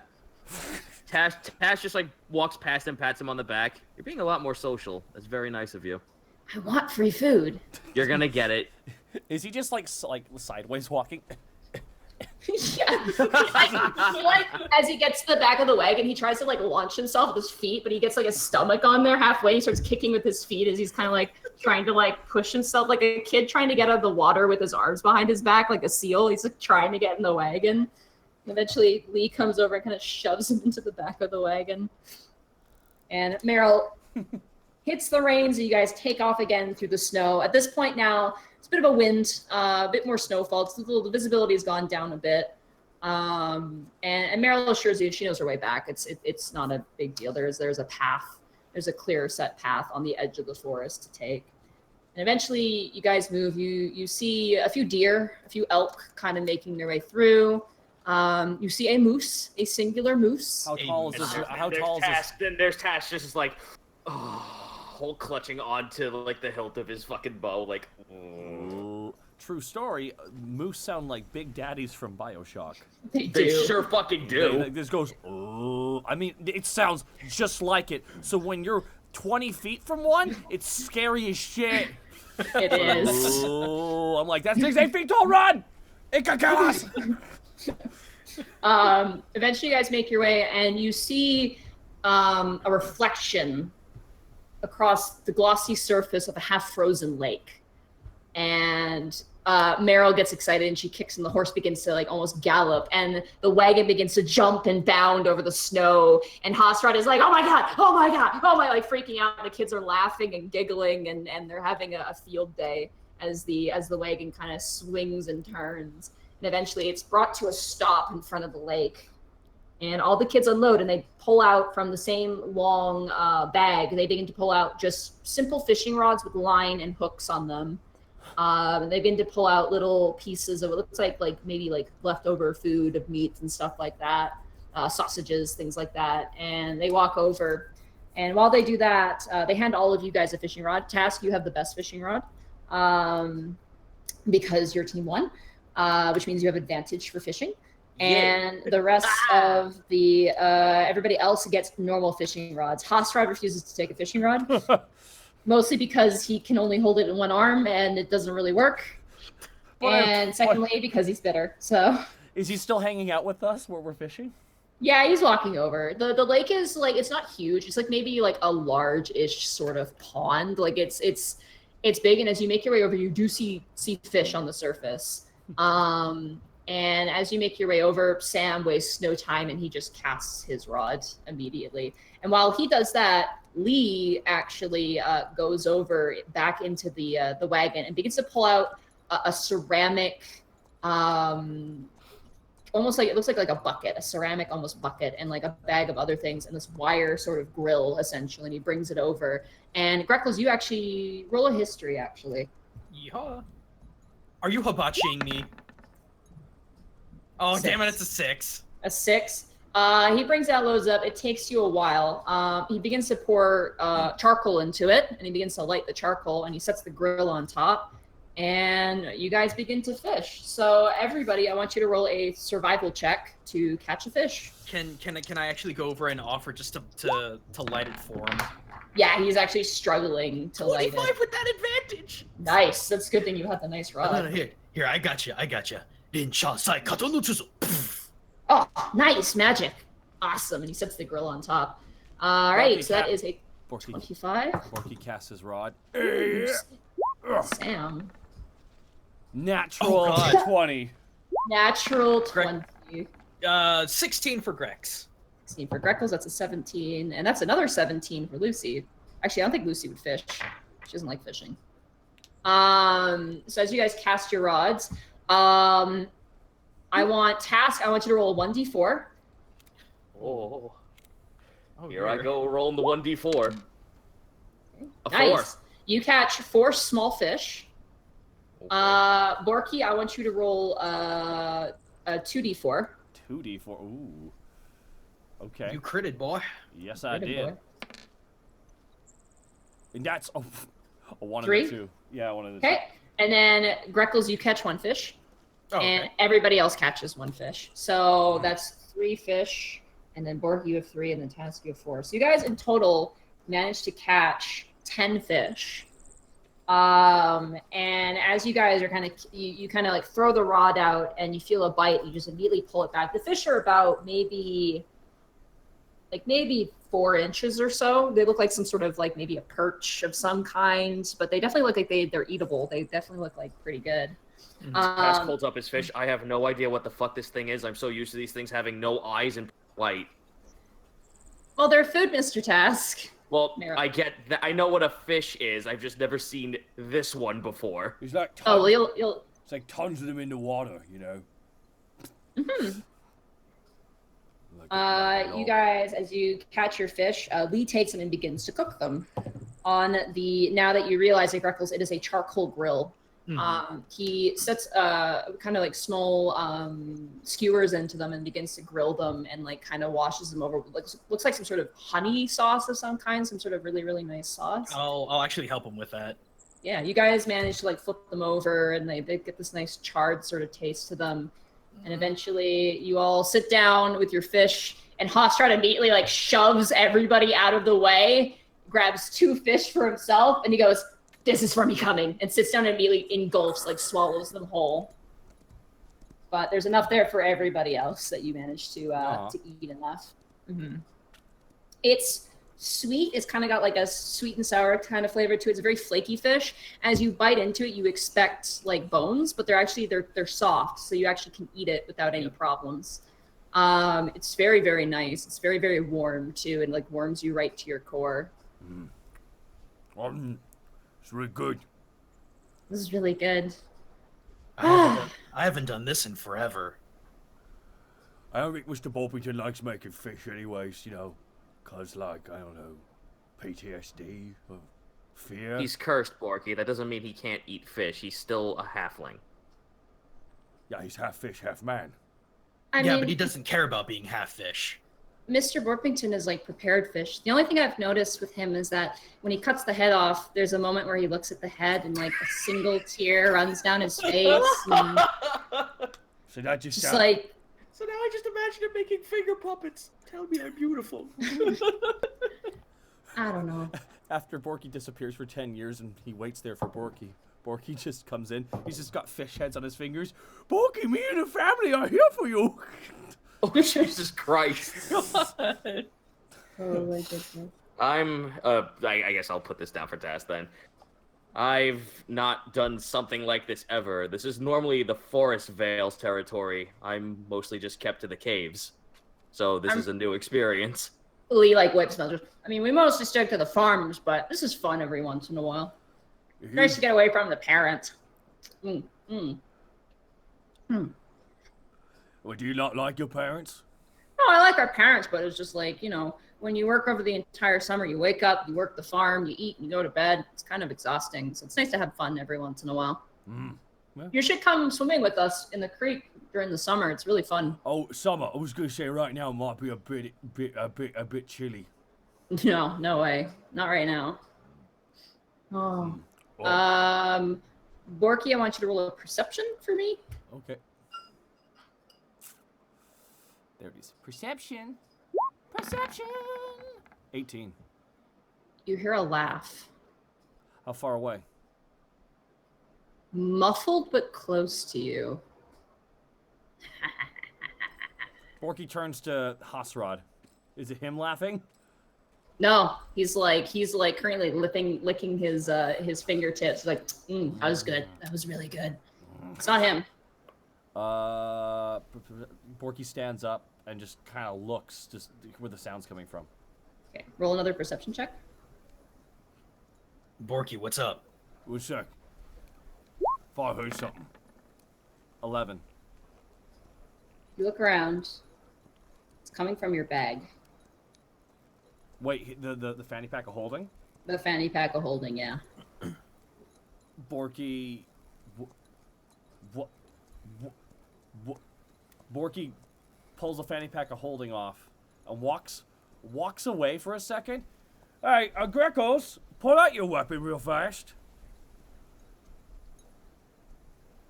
I'm gonna incite you just because I'm curious about the severity. 18. He's nervous. Greckles slowly gets up and draws out the scary acid dagger of stab. Kids, you might want to move. Guys, we might have some action. Everybody steps back. They give you guys space. Borky pulls open the bag. Ready's action to attack. And Hold action to shoot. And Borky reaches in. You pull out what's laughing. Yes. You pull out the hag head goblet. And you hear, and as the moment you pull it out, it laughs a little bit and then stops. And then the snow begins to swirl and twist. The visibility turns low. And as you look to the sky, you see riding aloft a staff, another hag with icy white skin, tousled hair. And she looks down to you, cackling. And now you realize where the cackling is coming from. As this creature looks down to you, goes, "Well, it's a good thing you came out. Now I can get vengeance for my sister." Shoot, fire right at her face. No, throw. You guys weren't aware that she was above you. She's actually flying above you. Everybody roll initiative. God damn it. Oh my god. Fucking ice hag. Sorry, I kind of did that as a jape. Just be like, now I can get my revenge. 12. 21. Alrighty. 7. Jesus Christ, I was not prepared. Oh my How god. high up is she?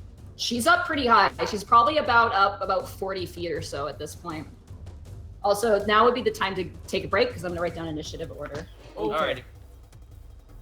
Protect the chillins. I have to move some tokens around because you guys changed your It's position. not a Yeti, but I can work with it. Finally, I'll get revenge She for my shapeshifts sister. into a Yeti. Wait, what? You ain't ready for this, Yeti. She shapeshifts into a Yeti. Oh god. Quick, Panic, make cover, throw snowballs. Wait, that's not it. Okay.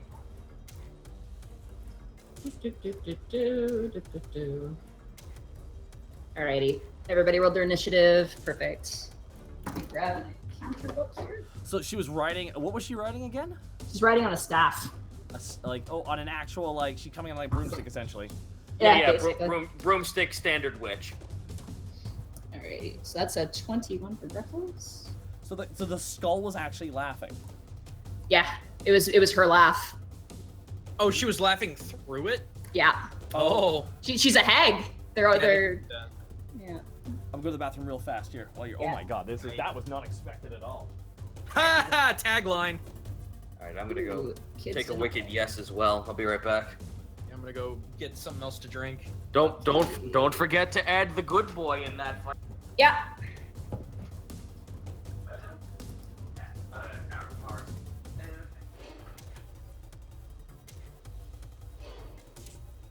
Alright. And kids did not look well.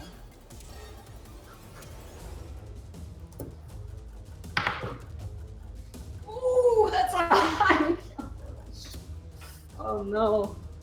Oh dear. Everyone's gone too. I'm by myself. I wish Snake was here. He wouldn't leave me.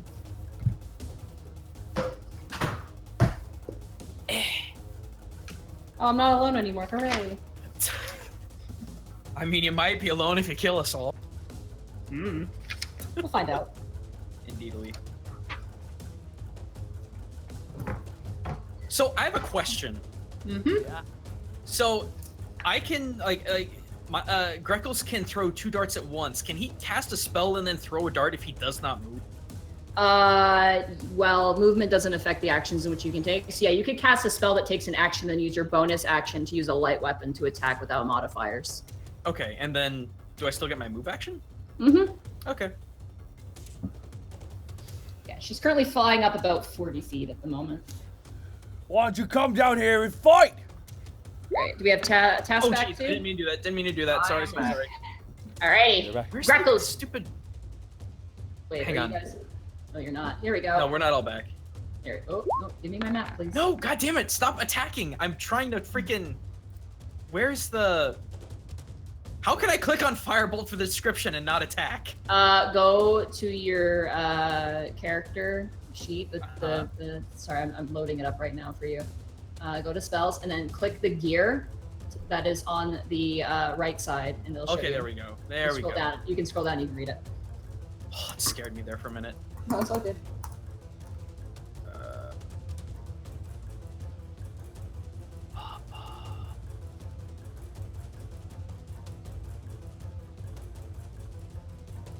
Oh. Oh. Well, ain't that delicious? Okay, didn't know that one. Ugh, excuse me. All right, we're all back. Yep. Are we? Okay. Kurt. Sorry. Yeah, I'm here. All right, Greckles, it is now your turn. You're up first as the hag is kind of circling you guys like a vulture in the winter sky. Visibility is poor. If you're going to be attacking, it will be with disadvantage because the wind is howling and screeching. So, what are we seeing on the map really quick? Because there's the big gray thing going on here. There's the lake, which you guys were fishing out of. Mhm. And then you see the hag currently flying and circling around the lake. Meryl, the other kids are all around the lake. And you are all currently combat ready. Hostrad is already ready to waddle to safety. He's already trying to escape.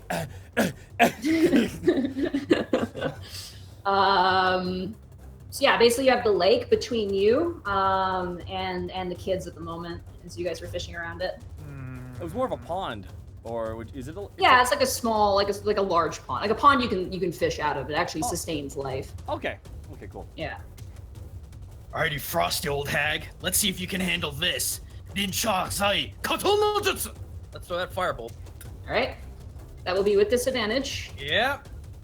You miss. You throw it, and she actually swings. Why'd you roll a second one? Oh! I didn't. Those were the miss rolls, remember? Those are the miss rolls. I'm sorry. Yeah, 15 15 still doesn't hit. You go and you swing it, and she just kind of whips her staff that she's riding on. Like she kind of does like a donut, and it just kind of fizzles out as she kind of blocks the attack.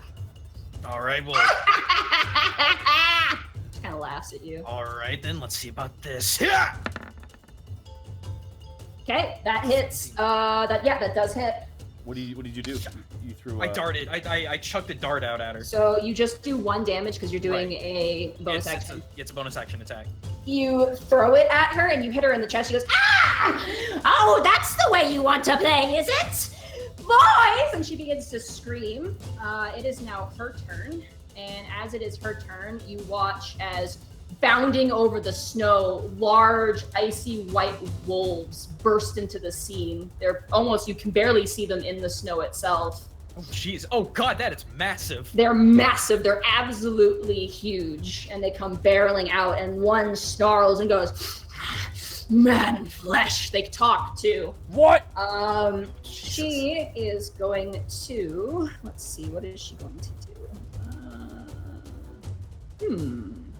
Okay. Greckles, I need you to make a wisdom saving throw for me. Yeehaw. Let's get possessed. That's an 8. That's an 8. You are you go to grab another dart, and as you go to grab another dart, your entire body seizes up. You are currently paralyzed at the moment. As the witch kind of twists her hand, your body kind of snaps and tenses. And she is going to fly over here. Begins to kind of swirl and coalesce again. That ends their turn. This wolf basically leaps up. This is actually Lee right here. And the wolf snaps up towards Lee. Lee. And he drops the fishing rod and he looks terrified. He goes for a dagger at his side. The wolves just have enough time to enter into the fray. They can't attack yet. It brings us down now to Borky. It is now your turn. Borky just stuffs the hag goblet back into his fanny pack, closes it. Borky's upset because he feels like he's to blame for this. Borky pulls out his axe, and Borky goes into a frenzied rage. Alrighty, frenzied rage. Borky goes into an orky rage. And Borky charges right at the wolf going for Lee. Okay. It's time to get Orky. It's time to get Borky. And Borky just runs. It goes into an orky frenzied rage. And that means that I get an extra attack too, right? Starting when you choose this path, you can go into frenzied rage. If you so the duration of your rage you can make a single melee weapon attack as a bonus action. Okay. So you can't do it this turn, but you get your 2 attacks. Okay. But on your following turn, you can forego your bonus action to hit a 3rd time. Okay, no worries. All right, Borky swings his great axe. Okay. At the wolf. 15. Wolf here. 15. That hits. Alrighty. That's 8. 8. All right. You take your axe and you slash the wolf. This is wolf number 3. You watch as a spray of red blood now soaks into the perfect white pelt of the wolf, and it snarls at you as you come into the battle. Ah! Borky just yells and yells at us. +2 actually, +2. So that's that brings it down to this. Sorry. Yeah, no worries. And Borky grabs his axe, just throws it to his other hand, and swings to the side again. 27. That hits. Jesus. 17 damage plus 2. 19 points of damage. That brings it down to... Okay, there we go. You, once again, swing and lay into it. This thing is huge. It's very bulky and stocky. You cleave into its shoulder again, and the wolf snarls. You watch as it snarls, almost like icy wind kind of blows out of its mouth and its nostrils as you do so. That ends your turn. Taurus awaits your command. What do you want Taurus to do? Go fight the one closest to us. Okay, Taurus. Engage. runs off, engages the one closest to you. I'm so happy I have the stats right in front of me. He's going to go for his signature bite attack. That absolutely hits. He rolled a 19. Let me grab my dice because I forgot to get out my dice. That is a... yeah. Okay. Oof, 8 points of damage. You watch as Taurus like barrels over the snow and then leaps on top of the wolf's shoulder blade and sinks its teeth in, and the wolf begins to shake as Taurus is staying latched on. So that's 8 points to this one here. Not bad, not bad. Alrighty. Task, it is now your turn. Is Hasrod really running away? He's like, looks like he's ready to. He's looking a little freaked out. So she has the giant wolf is now like licking its chops and looking at Hasrod. I'm going to toss him my sickle and say, shed some skin and look alive. All right, he will roll a reflex save or a dexterity check with disadvantage because he's still. That's I was gonna throw, six. not at him. I was gonna throw it like next to him. Okay, yeah, you easily do that well enough. You just kind of lob it and it lands. And he looks at it on the ground. He goes, looks up to you, goes, "Are you serious?" Either that or we all die. God damn it! He looks back to the wolf, and the wolf is just like slowly stalking towards him. You see him sweating. He's like, and he like kind of like is trying to lean over to grab it. That what else do you want to do in your turn? That's why I told him shed some skin. Yeah. Oh, let me see how intelligent he is. Oh no. He is very intelligent. That was an 18. Plus, I don't even need to look at his modifier. He's very smart. Alrighty. All right, turn. He gets the picture. I will say that will take your bonus action to throw him the weapon. That's fine. I'm gonna take my shot at Wolf Boy, so I'll get my 2 hits in. Which one are you aiming for? The one that Borky is fighting, or the one that Taurus is? Taurus is fighting. Okay.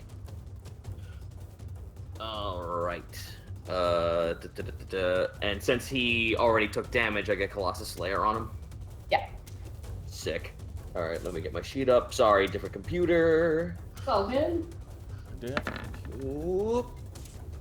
Nat 20. Wow. Yo. Alrighty. Here we go. Oh god, all those dice. And then that one there. Jesus Christ. That's 26. And then no, you didn't Hunter's Mark, so Colossus Slayer. Yeah. I can't Hunter's Mark. No, yeah, I used it up. Alright. So that's 26. Not that I used it up, I can't bonus action. Yeah, no. So that's 26 and then Colossus Slayer? Yep. That's the 7. Oh, that's a 7. Alright, yeah. Alright, so 26 points of damage. Not bad. Now my second hit. For my next trick, 15. Okay. That does hit as well. That's a 13. 13? Alright. You lay into this thing 2 arrow shots, ching ching, into both shoulder blades, and the wolf buckles almost in agony. Alrighty, that brings us to the kids, including Hasrod. Yeah. Alrighty. So. Okay.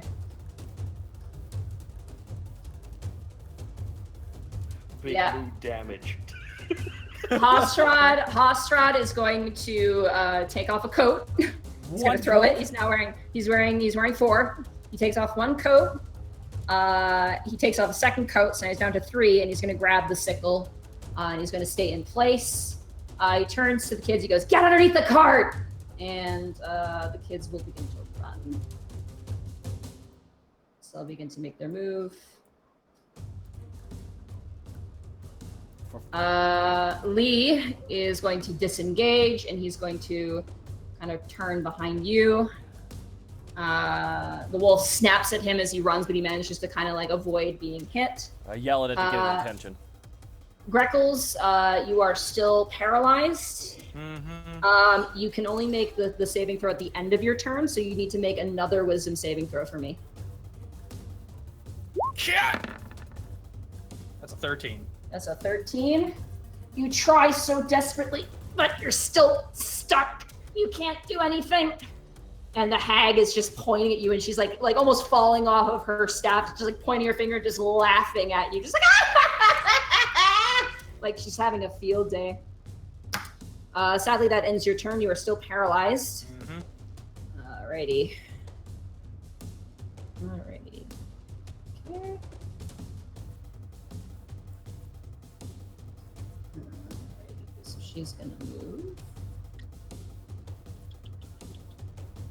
She's gonna fly on back to the middle of the lake. And I need to double check the paralyzed condition for you. Sorry, just need to double check this real fast. Damn you, Gruntilda. Damn you, Gruntilda. Bum bum bum bum bum bum bum bum bum bum bum bum bum bum bum. Okay, I'm going Alrighty. to, since I have headphones on, I'm going to go ahead and just put that on in the background now. She comes down low to the ground, and she is going to. This is a. Oh yeah, she's gonna hit all of you. She's Cone of Colding, isn't she? Yeah, she absolutely is. I need everybody to make a Greckles, Borky, and Lee, and the wolf. You guys need to make a Constitution saving throw. Oh boy. Here I go, being tough. 11. 17. Oh, you automatically fail, actually, Greckles, because you're paralyzed. Fuck! I rolled good too. Oh wait, or do you? It's a Constitution save though. Not a Actually, dex no, save. you're right. You're right. 17, you're good. So you pass. Borky, you fail, and Lee rolled a 2, so he fails as well. Oh, Jesus. This is gonna be a lot of dice. Give me 2 seconds here. Oh boy, oh boy, oh boy. Child is dead. No, we have killed child. Reboot. Child is dead. Killed child. Oh goodness, 1, 2. Sorry, I didn't realize it was this many dice. I should have had these pre-prepared. Bad DM. Bad. Okay, I'll just roll these. Excelsior! 17. Don't banish him to another dimension where he makes comics. 2. All right, Borky, you take 27 points of cold damage. No, I'm immune to cold. You're resistant to cold. Okay, what does that mean? It means you take half. You take half. So Greckles and Borky, you take 13 points of damage. Lee, with his 2 hit points, immediately gets hit with the spell and freezes instantaneously into a statue. Shit. Oh, fuck. This kid's dead. We don't know. No, we don't. We don't know that yet. She just said 2 hit points. He's fucking dead. No, he's technically bleeding out. No, he's frozen. He's frozen. That ends the hag's turn. She used her full movement. The wolf in front of you, Borky. He also takes damage. I didn't roll for him. Whoops. Oh yeah, he passes. That's a 19. Oh, for God's sake. Plus 2. Yeah, so that's 11. He's fine. He still takes half damage though. He takes 13 points. So that brings him down to. Okay. The wolf is going to attack you, Borky. Just one. Okay. That is 15 plus 6. That's a 21 to hit you. Yeah. Okay. He's rolling really well. So that is 10 points of piercing damage, and I need you to make a DC 14 strength saving throw for me. I need. Is now rage blocks half piercing, right? Yeah. So that is that's brought down to 5. Okay. And I need what save do you need me to make? Strength saving throw for me. Strength saving throw. Okay. And that is a natural 20. It tries to knock you over, but you manage to like chest bump it away, and it kind of staggers back. Can I use this natural 20 to disengage without any issue when I knock it back then? No, it's Dang. just like you stop its attempt essentially. Actually, you knock it prone. That'll be fun. Nice. So you knock it. You like it goes to you just chest bump it. It falls backwards. I love the snail. Yeah. The wolf in front of Tarisk. Let's see here. It is going to go for a bite attack on Tarisk. That is a 14, which just hits his armor class. Even with his new duds? Even with his new duds. They're not technically armor. It's an insulated thing. It keeps them from it keeps them warm from like regular snow climate. Alright. So that is 5. I just need to write down his health here. Is he fully healed? So that brings him down to that. Okay. Alrighty. The last wolf is going to go after Hosrod. I can move 50 feet, so it will reach Bite him, Hosrod, bite him! The wolf gallops towards Hosrod. Let me grab Hosrod's health real fast. He can't be a healthy boy. I gotta grab him. Oh, he's under employees. There he is. Okay. Oh, right, he leveled up. That's correct. He's been working. All right. Has he? He's always working. The wolf leaps into the air to bite him. That's a natural 1. Nice. As the wolf leaps up, Hosrod flips out an arm and goes, "Pocket snake!" And a snake just pops out and bites the wolf in the face. Excellent! Yes! Pocket snake! Artists, please. You have your mission. Please, Pocket Snake. The wolf lands on the ground and starts shaking and roaring as this tiny little corn snake is attached. He's being whipped around like crazy. That ends their turn. It brings us back to Borky. It is now your turn. The wolf in front of you is prone at the moment. Now, can you disengage from a prone? You can just disengage from a prone. It can't take an attack of opportunity from you, I don't believe. It's on its back. Now, if I wanted to grab 2 people and run with them, it's because sorry, not to metagame here. I'm just trying to think of the situation. You can pick up a person. You would be basically half your movement. At that point, I just open myself up to attacks and stuff from her. This is. She can't attack you as a reaction. No. No, I'm just. It's I'm just worried that something's wrong with the kid. How low is to the ground is she right now? She is currently just hovering above the water. She's technically on ground level at this point.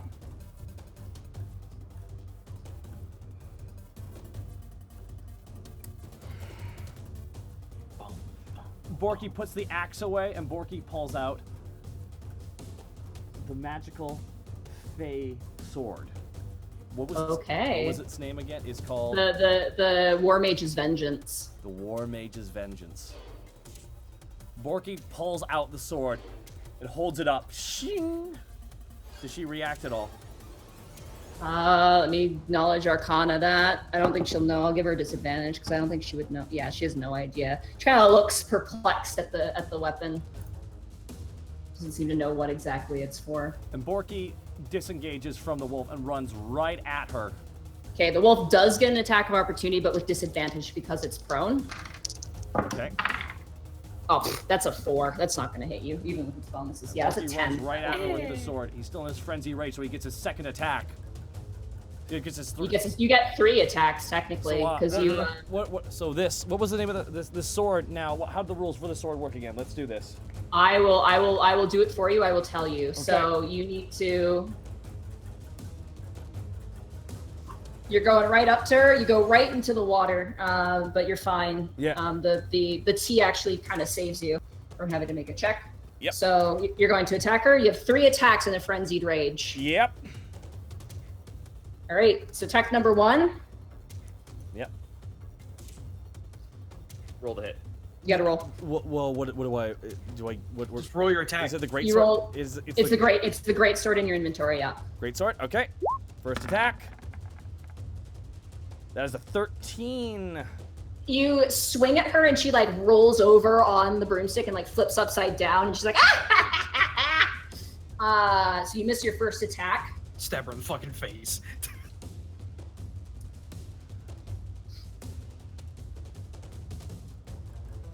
Hello? I'm sorry, I'm trying to think of. Don't I have an ability called Reckless Attack? Or do I not have that at this level? You have to announce that before you make an attack. It's none of my abilities on my player sheet. Sorry, I don't mean to be that player here. Okay, reckless attack. Sorry. So basically, when you use Reckless Attack, you gain advantage on your attack, Okay. but the enemies gain advantage on you. Okay. So that one is where is it? Before? Where is it? Yeah, I'm trying to find it in my actual list here. Sorry. Reckless attack. Starting at 7 level, you can throw aside all concern for defense to attack with fierce determination. When you make your first attack on your turn, you can decide to attack recklessly. So that's be your first attack. So next round, you can decide to do that. Okay. Sorry, one second. It wasn't on my. Sorry, one second. I'm just trying to get my book open here. Where the earth is Druid? Sorry, is Barbarian? Sorry. Barbarians near the front. Barbarians on page. Yeah, it's alphabetical. 48. It's alphabetical. 48. You should have it there in your character sheet. I'm pretty sure I loaded up everybody's stats. Yeah, I got relentless endurance, savage attacks, tavern brawler, rage, and danger sense and Oh, rage. okay. Sorry, I'll add that in later. My bad. All right. That's okay. You can't do it on this turn just because it has to be your first attack, but Okay. you can do it on your next turn. I do apologize for this, everybody. Rules. Oh, Borky's gonna roll. Borky's he's got you say run's kind of plan right now, so he's just gonna keep swinging. Okay. Oh, Wow. this is okay. Sorry. Oopsie, I don't know why that happened. No, it's okay. No, I dropped the book actually. Oh. I dropped the book. All right. So you let's- swing again, and the once again the hag kind of like rears up her broom, and you just completely you nick the broom, but it just doesn't work. One more attack. You have your frenzied attack. Why not? 25. There we go. 25. That hits. And Borky rolls his damage. 14. Okay, that's 16, and then I need you to roll 1d10. We were so close to having Ultra Instinct Grandma. Right. Okay, 16 plus 3. That's 19 points of damage. So that brings her down to this amount. She's like cackling. She's laughing and laughing, and then you cut up the length of her arm, and she lets out this horrific howl of pain. And she just glares at you with this glowing arcane intensity. She looks right mad. Alrighty. Okay. That cool. ends your Sorry, turn. I dropped the book. Actually, it was in my hand, and I wasn't holding it properly because I'm trying to look at my stat sheet at the same time. Ugh. Alright. Next up is Tarisk. Tarisk is going to attempt to bite again. Keep at him. That is a 4 plus. Oh, that does not hit. You watch as Tarisk bites and snaps at the wolf's feet, but the wolf is like kind of backing up out of the way. It is now your turn, Task. All right, well, let's down this idiot right quick. Hunter's mark on the wolf. Okay. And let's fire. God damn it, this thing. It's okay, you're on a weird computer. Yeah. Pro tip: don't use Roll D20 on a MacBook Pro. Oh dear. It sucks. It fucking sucks. 12. Wait. You go to fire, and the wolf just kind of like you think you're gonna hit it in the shoulder, but its fur is so long and puffy, you actually just like nick it through the fur. Son of a bitch. All right, try one more time. 21. That hits. 13 plus 5 and Hunter's mark. Yep, Hunter's mark. Here I go. 4. Wow. It like rears up to bite down on Taurus, and you shoot it through the neck. Accurately, it goes right through the neck and slumps down dead. A rush of snow erupting around it. Nice. As a free action, I'll say, Tarisk, go assist Toss Rod. Tarisk nods. Good shooting, Taisk. Alrighty. It is now the children's turn. All the kids are going to run underneath the wagon. So we're all now underneath the wagon.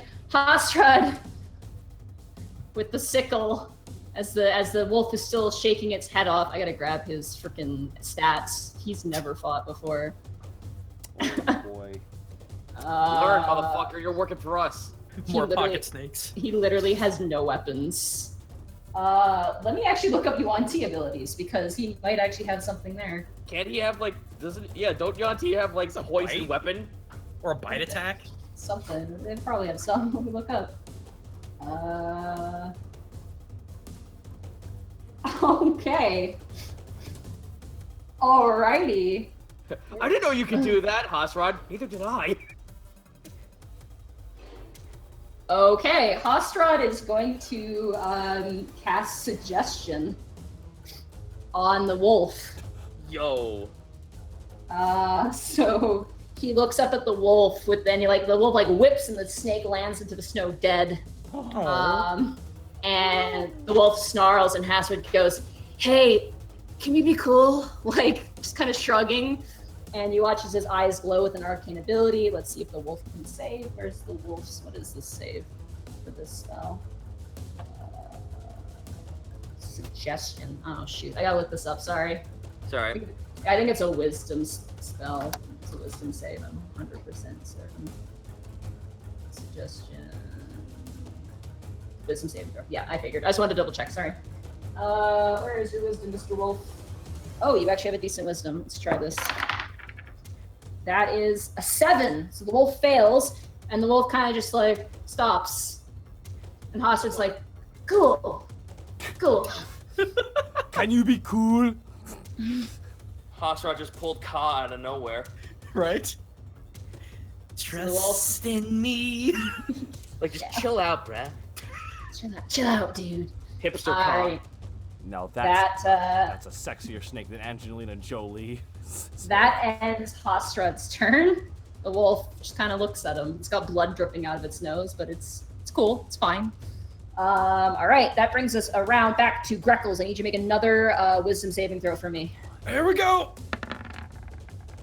That's a 6. You're still frozen. You can't even talk. Oh god, he's going Grex. He's going, what is it? What do we call him? Geckles. Grackles? Geckles. Yeah, he's going Geckles right now. Oh dear. Alrighty. It is now the hag's turn. She is going to... she's going to fly away from you, Borky, so you get an attack of opportunity on her, using your reaction if you'd like. I would... Oh, I wish I could grab on and punch her off her own broom. No, you have to... This is just a swipe at her, because she's the fair distance Grab her away. broom and beat the shit out of her with it. Alright, take an attack of opportunity, and that is a 20. That hits. Let's roll that damage. 10. +2 because you're raging, and then I need you to roll a 1d12 for me. I'd love these rolls to be good for... 16. All right. Wolf, buddy. 16. That brings her down to... Okay. Alrighty. So she flies away. You manage to swipe at her leg. She's gonna fly over here, and then she's going to cast a Ray of Frost on you. Oh, I lost her stats because I was looking up the Auntie stuff. There we go. It's okay. Oh, that's a miss. That's a 12. That doesn't hit you. She shoots out a ray of frost, and you just you close your eyes, and it poops into the water. That ends her turn. Really worked out for her. The wolf in front of you is going to get up from being prone. And it is going to go for you, Greckles. Does it take a... No, it moved into your combat space, not out. So it gets up, takes half its movement, walks over to Greckles, and it is going to bite at you, Greckles. Uh-huh. And I believe that counts as a crit, because you're paralyzed. Wait, really? That's prone paralysis auto crit?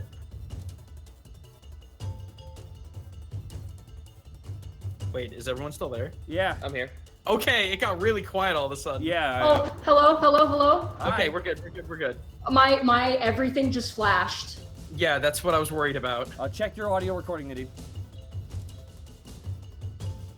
Okay, my audio stopped, so I'm just gonna save this as a file. Okay, and we'll do a 1, 2, 3 sync afterwards. Yeah. Okay, I am All so right, sorry. stop. I'm No, so sorry. don't worry. It's tech. Don't worry. It Oh. happens. It happens. That scared the dickens out Okay, of me. I thought I was gone. All right, 1 I second, guys. guess We're I gonna take gotta a save temporary, this. just a quick. There's a big thunderstorm rolling in. Oh. Oh, there That's is. why. I just looked outside. It's black. It's the witch. outside. The hag's real now. Shit. The hag's real. Ah! Oh, Oh my fuck. goodness. I can't believe you've done this. Okay, I'm just saving my project. I am so sorry, guys. All right. Yeah. What is this, 51? This is 51. We have to save all of our audio. Well, just we me. can I just cut out. You know what? My recording stopped. No, so. We could just resync it back up with your new audio. Yeah. Yeah. We just do another Oh, 1, 2, 3 well. sync. You didn't need to Oh, stop well, yours. You didn't need to stop yours at all, Zito. Oh, my for goodness. fuck's sake. All right. It's all good. Oh my god, my heart just stopped. Oh. Oh, it's okay. It's okay. It's okay. We could just jump back in. Okay, let's just wait until I'm gonna start recording again. Hi Austin, this is part 2 of Electric Boogaloo. Hello, Yay, Austin. Boogaloo. Yeah, me too. Son of a bitch. I'm sorry. Miscommunicated. It's okay. All good. All right. 1, 2, 3 sync. Sync. 1, 2, 3 sync. Sync. 1, 2, 3 sync. Sync. Oh, I'm scared now. I'm super shaky and nervous. All right. No worries. So the wolf gets advantage to hit you, Greckles, and if it hits you, it does count as a crit. Okay. Is how this works. So that is an 8 plus 6. That is a 14 is the first roll. And the second roll is actually a 15. Does a 15 hit you? I'd be denied my dex bonus, right? You just failed dexterity saving throws. Oh, I've got an AC of So- I got an AC Oh, of 16. hold on. Technically, you're incapacitated. So you can't take. Okay, yeah, no, it misses. Oh, okay. Yeah. The wolf, like, alright. bites at you and, like, it bites off. It doesn't understand your hat is a hat, and it basically bites your hat. Oh, you bitch! Again, just grackles. There he is, just standing there. This The whole wolf is- time, just bird face, real bird face, while this is all happening. Real bird face. I just wanted sweat drops on the feathers. That ends that wolf's turn. The other wolf, let me look up suggestion again. See if it gets a save. I think it does. Nope, I need suggestion. 5e. Oh my god, I'm shaking. It's gonna be okay. Oh, okay. So if it gets damaged, it's out, but it can't. So it's just sitting there. You watch as Hosser's like, sit, and the wolf sits down. That ends its turn. It is now, Borky, it is now your turn. The hag is still low to the ground. She hasn't actually gone up into the air yet. Borky looks over and sees that Greckles is like just staring at him with only described as bloodshot eyes. If eyes could be pleading for the love of God, stop it. Borky turns, puts the holy blade, puts that beautiful, gorgeous blade away, pulls out his axe. Borky starts swinging home. He's still in his, and Borky's gonna go into a reckless attack too. On this. You're gonna do beast. reckless attack? All right, so you have advantage. Borky's gonna, he's got frenzied rage and reckless attack. Borky is scared for his friends and the children because he sees that frozen child. And Borky's just mad as shit right now. Borky swings. 26. That's 26. That hits. And that is 13 points of damage plus 2, 15. Borky 15. Want me to keep going? Just Okay. keep going? 3. 1 second, I'm just calculating damage. Do you All right. get your 3 attacks, or is it just the 2 now? He's still got 3 attacks if he Okay. forgoes his bonus action. Yeah. Okay.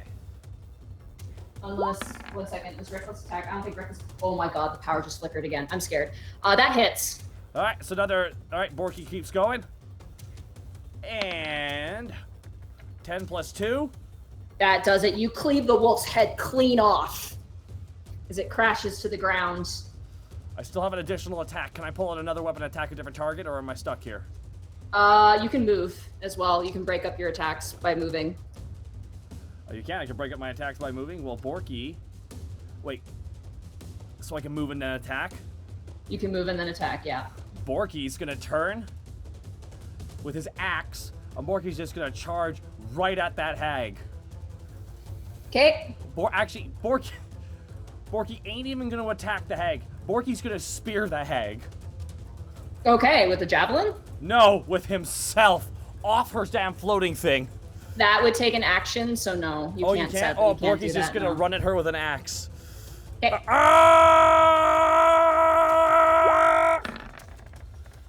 13. As you swing, she begins to rise into the air, and you just miss her. I whiffed her. Dang You it. did, yeah.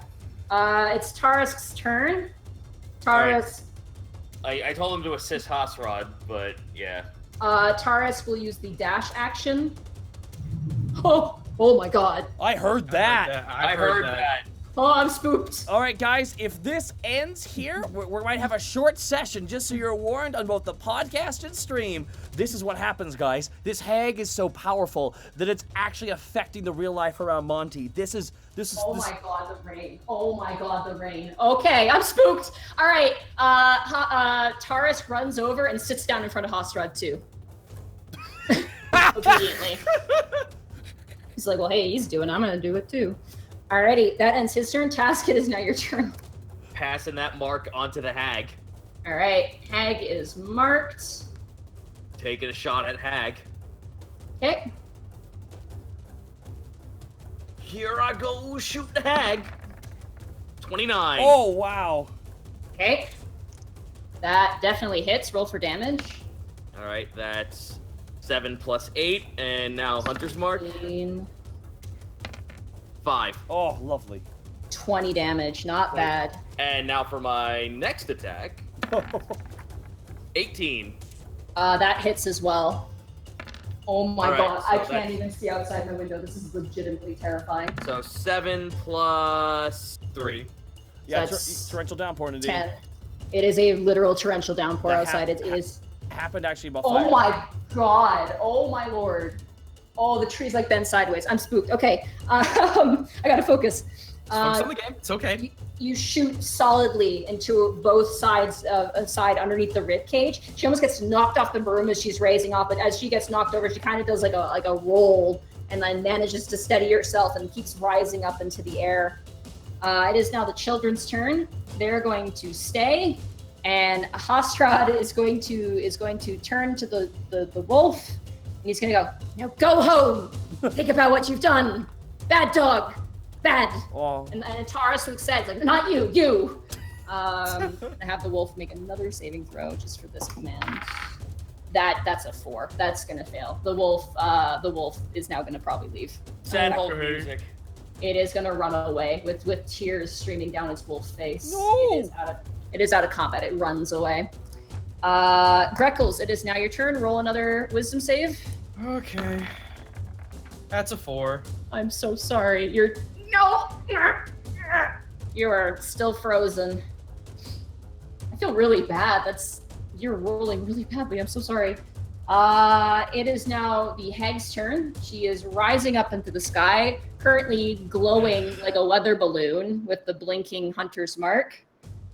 She is going to fly over to here. Getting shot with those arrows made her very upset. So she is going to cast a spell called Ice Storm on you. She begins to swirl, and it's a 20-foot radius. Alrighty, so it's gonna hit you. Hit the kids. They're under the wagon. Okay. So I need you to make a dexterity saving throw. For me? Me? Yeah. All right. Dex save. Here I go. Not natural 1. 22. All right, you save, so you take half damage. So let me just roll this damage here super fast.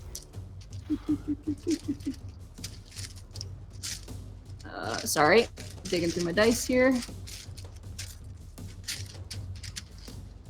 Alrighty, oh, there's one. Okay. Oof. Okay. Incoming thunder, by the way. It just flashed real big outside. And there it is. All right. Sorry, I'm just counting this all up. It's 12. That's 16. 18. It's 26 cut in half. That is 13 points of damage. Ouch. Half of it is bludgeoning damage and half of it is cold damage. As she swirls and a black cloud swirls above you, and it just rains down giant hail shards. And some of them sink into your skin, bashing you in the shoulders. Your helmet, you hear kong, kong, kong, kong as it hits your helmet. The ground around you, 20 feet around, is considered difficult terrain at this point. Jesus. As there's just a spike field of ice around you. That's okay, bitch. I don't need to move. That ends her turn. That brings it back to Borky. It is now your turn. Okay. Intimidation is a bonus action? Yeah. Borky's gonna bonus action and Borky's gonna pull out the goblet. Can you do that when you're in a rage? I don't know actually. I'm curious. Let me check up the rules for rage real fast here. Rage. When you advance on strength checks and strength saving throws when you make melee weapon attack. You can. You can attempt to intimidate. Okay. Well, morning action intimidate. Borky's gonna pull out. Borky goes, "Hey, you!" Screams. And She turns and looks to you. Borky's holding the actual goblet, the hag goblet. You know how she died? Do you really want to know? She doesn't seem to care. It was hilarious, and the same is gonna happen to you. I'm gonna take you to a city you can't leave. Roll intimidation. Ooh. Yeah, not happening. 10. Yeah, she rolled a 19 plus Damn. 1, so that's a 20. She just starts just laughing her head off as ice is descending down. The children are screaming underneath the wagon as it is being currently pulverized with shards of ice. Borky, okay. Can I text something? I'm gonna type something to you real fast, Nadine. I don't want to shout it out because I don't want to get people's hopes up. Please make it public. It makes it easier. I'd like to activate Gripples and throw it at her. You can't do that. He has to be on the ground. Damn. Okay. Yeah. Okay. No worries. All right. Well, Borky's gonna do then. He doesn't know what to do because he can't jump up that high. Because 40. You still have attacks. He's 40 feet in the air. She's about 30 or so. Actually, how high is she? Yeah, she's 40 feet in the air at the moment. There's no way Borky can get that high, so Borky's gonna pull out. Borky reaches in and grabs his javelins that he has a set amount of. Thank you. Borky starts throwing the javelins. Javelin storm! Borky throws a javelin. And it hit. That hits. 19. What is the distance on your javelin, though? She's 40 feet away. 40 feet. Javelin. Okay. A javelin's, I think, well, a javelin is like is it 30 to 120, so... Okay. I'll say you hit. Screw it. 40 feet. All right. Yeah. And Borky. 6 plus 2, that's 8 points of damage. Borky throws another javelin. 16. Okay. That also hits. Oh, wait, no, that doesn't hit. You swing, and you think you hit her through the snowstorm, but no, it doesn't. And Borky, for his last one, pulls out the dragon throwing axe. You use your bonus action to intimidate. You can't use your bonus action to use the attack with your frenzied rage. Oh, do I have to announce I'm restless attacking each turn? Okay. Well, no. When you do your third turn in your frenzied rage, you have to forego your bonus action to do it. Oh. To make that third attack. Oh. So okay. You chose to intimidate instead. Oh, so. Dang. That's okay. No worries. That's ignorance on my part. Okay. Thank you. All right. It is Taurus' turn. Taurus is going to sit in front of Hostrad, and Hostra's like, "Go! No, shoot! Go away! Go away!"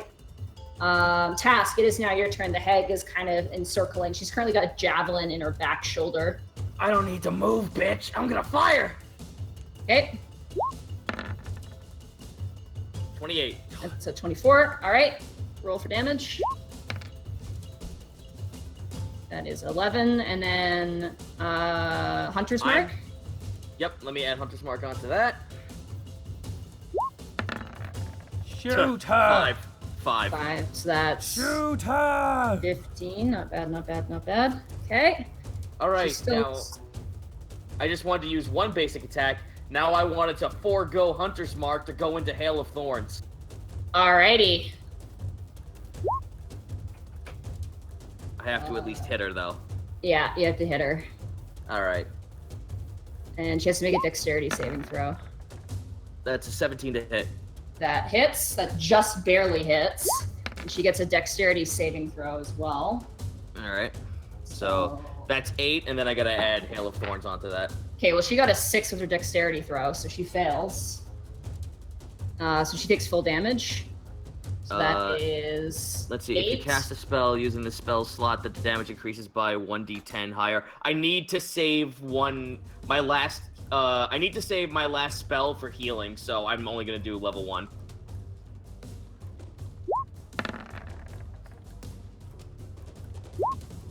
on 3. That's a pittance. Okay, But- that's 11 points. But yeah, so pretty much like 300, a hail of arrows shoot down from the sky above her. Ah! She begins to scream. She's a pincushion at this point. That ends your turn. Ooh, Hostra, do you have anything? Let me just double check and see if he's got anything else up his sleeve. Boyo, buddy. Boyo, friendo. He has animal friendship. Yay! No, he's got Jack, unless he can throw the sickle. Let me double check and see if he can throw the sickle. It'd be hilarious if he can. Sickle. It's a light weapon. It is not thrown. So no, he can't throw the sickle at her. He just stays there. Actually, no, he already used it on the wolf. He's just gonna stay there and kind of like hugging Tarisk for dear life as this avalanche of snow continues to fall. That brings it to Greckles. Saving throw. I swear. Oh my god! Are you kidding me? Go ahead. Greckles has a bad day. I'm so sorry. He was frozen today. Oh my god. That is... It is the hag being hurt and damaged is going to she's going to use her full movement to attempt to leave. She starts blasting off on her broomstick away because she is currently scared. So she's motoring. Borky, it is now your turn. Okay. All right. So she's trying to get away. Yeah, she's starting to really book off. She's still 40 feet in the air, and she's just like, She is. yeah, she's still running.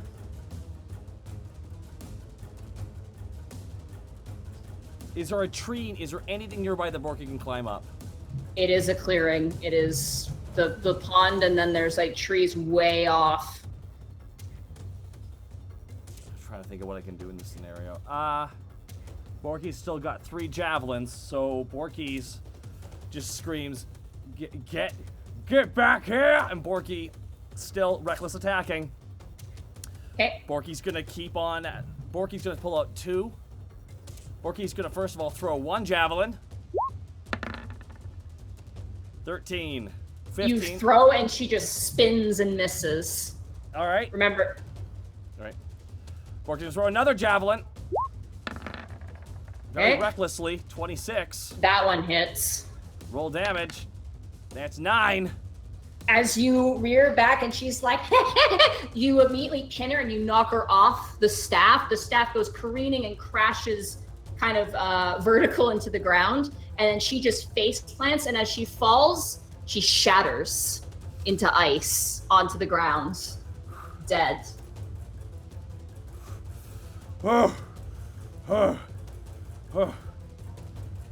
Hosrod, check on the kids. The storm that's coalescing above just fizzles away. Oswald's like, yeah, Meryl, are you okay? And he runs over, and the kids are like, Greckles across the face. all right, Greckles, you eventually, it's numbing, but eventually you begin to loosen. Okay. Borky's gonna run and inspect the staff, not touch it. Inspect the staff and like where she fell apart.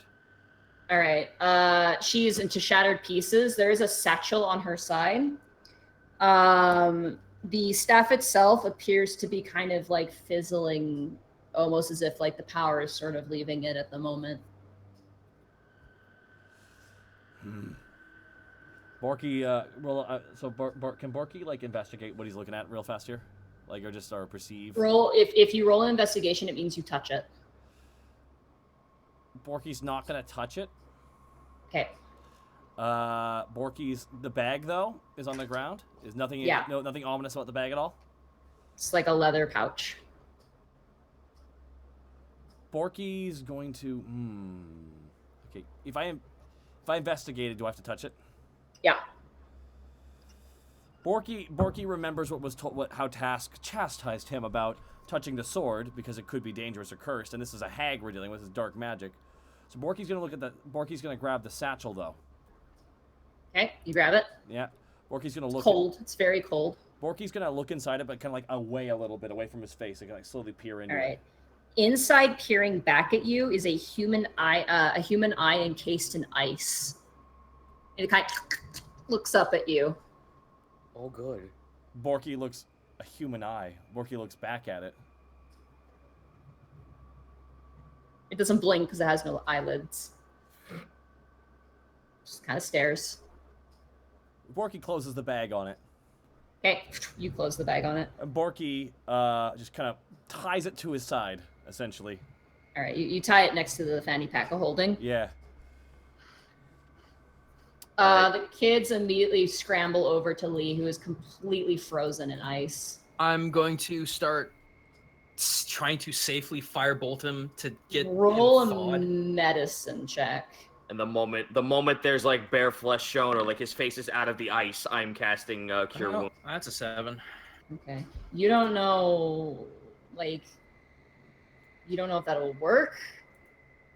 You begin to cast your firebolt spell. You eventually melt away and his hand is out. His hand that was like clutching the dagger, you managed to heat up and get that visible. All right, well, we need to get his head out in the open first before I can cast this Cure Wound spell. How weak is the ice at this point? Because if it's weak enough, I'd rather just try to break it off. You're doing enough like kind of a blowtorch sort of effect with your firebolt. Eventually you do kind of melt away the face. The eyes are completely frozen. Okay, no, here we go. Okay. Cure Wounds. Kid's getting 7 HP back. You touch him, he is frozen solid. Nothing happens. The energy itself doesn't even enter his body, it just dissipates. Yeah, this kid's dead. Hostrad walks up.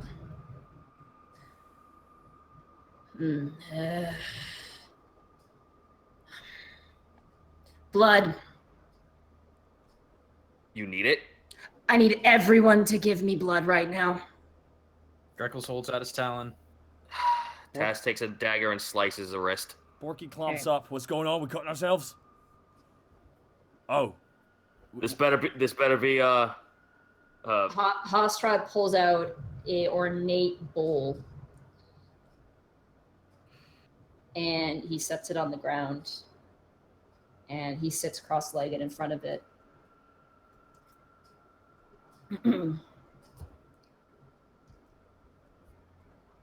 Gesturing to... How much damage did he take? How much damage did the kid take again? You said 27. 27, all right. However many hit points left you guys have, I need you to funnel. Borky has 60. Borky feels responsible. Borky has 62 hit points. I have 37. I have 19. I'll do it. Okay. I'll do it. Yeah, I'll give. How much do I have to do to myself to? I'll give 20. You know what? Right. Yeah, I'll give 20. Borky gives 60. Okay. And Greckles will give 9. All right. And then out of all of you, one of you has to choose a stat to be lowered by 1. I'll take Dexterity. it. No, I'll take it. Put it in con. Taken away from con? Yep. Okay. Does that lower your modifier? Nope. Okay. So that is permanent. Mhm. As Hostrad begins the ritual. The bowl, you pour the blood into it. He adds one of your feathers into it. Mhm. And he begins to chant in a language you do not understand. Oh, it's voodoo. You don't know.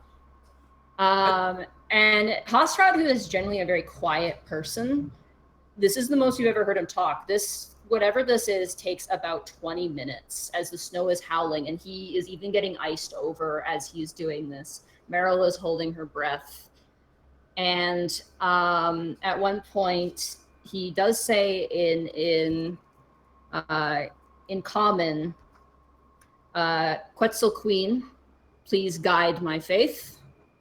Quetzal King Queen, guide my hand. Quetzal Queen, guide my magic. And as he says that, the blood kind of begins to, almost like it's being poured out, begins to pour away. The bowl itself is ornate and has detailings of snakes. The bowl comes apart into a bunch of golden winged snakes, and it begins to kind of crawl all over the boy.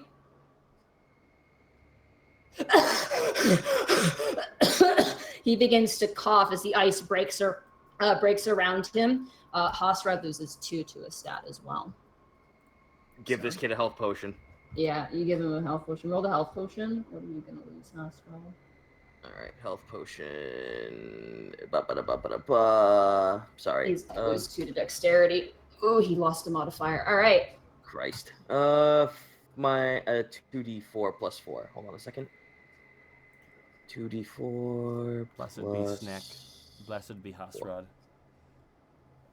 7. 9. 9. All right, you give him the health potion. The rest of the ice kind of melts away. Meryl comes over with a horse blanket and wraps him in the horse blanket. And Lee doesn't. He's usually pretty happy. He's like pretty shaken.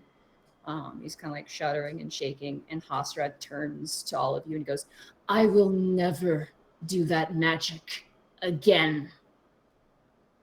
Yes, sir. He looks really mad, but not really because he had to do it, but because he did it.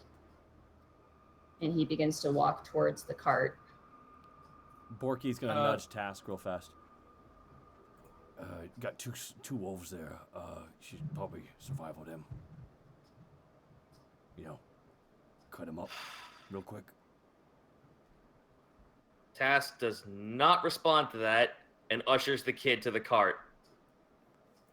Lee stumbles over to the cart, and like the kids are all kind of like, you're not going to tell our parents, right? Please don't tell our parents. Like they're really concerned about that. Lee's just pretty quiet for the most part. Borky's just kind of scratching his chin. This place is dangerous.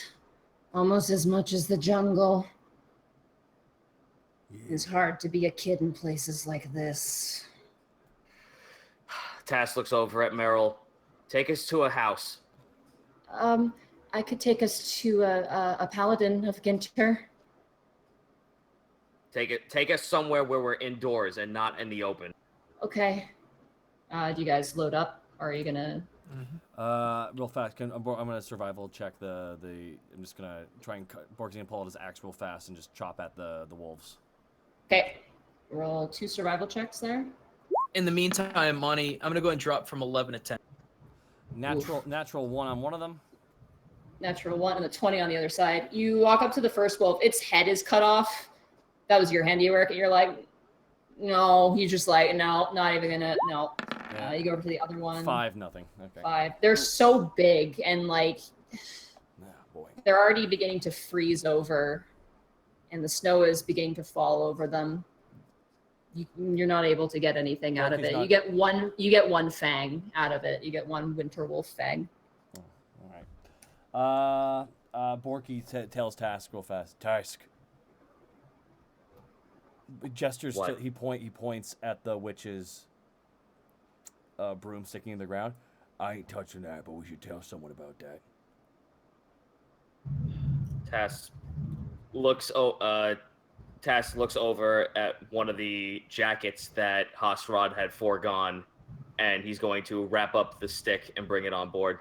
You know, this actually isn't that hard. Greckles goes over to try to mage hand it out. Okay.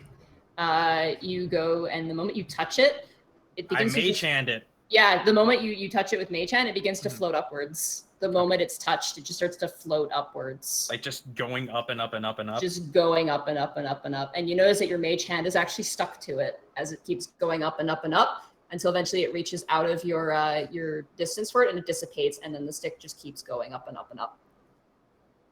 Well, ain't that something? Well, that's someone else's problem then. It's for the Roll bird. Knowledge Arcana, Greckles. 19. Okay, that was a trap. Oh, fuck. It was obviously sort of defensive magic where whoever grabbed it would be stuck to it and it would begin to float upwards. And if they were to let go of it, they would fall, essentially. Boy, are we glad I can do that. Yeah, buddy. Borky just goes. Yeah. Borky makes the face of, gee, whew, don't touch Monty- magical artifacts. Monty, real quick, with that con loss, does anything actually like physically happen, or is it just like gone? You feel it's gone. Like you and Hasrad both sacrificed to revive the kid Right. through essentially what is you don't know what type of ceremony, but All right. So right now, just so we are clear, I'm going from 11 to 10. okay. Yeah. Okay. There we go. Just want to make sure Yeah, that was no, clear. You don't lose your modifier. You lose an actual stat. Lee is kind of like he's not terrified. He's just really confused. And Hasrad kind of leans back on the cart as you guys are beginning to move once again through the forest. And Hasrad kind of turns. And he goes, "Look, How'd you shout I'm with bad. it? Come on. I'm bad. I'm bad with the emotional thing. Mhm. I used to be a priest of sorts. My Task brother looks and I." up. Sorry, continue. Hasrad, as you look at Hasrad kind of like narrow eyes looks back. We did a lot of human sacrificing. And like the kids look up horrified. He goes, "Sorry." But yeah, we did a lot of human sacrificing to a snake god. And my sister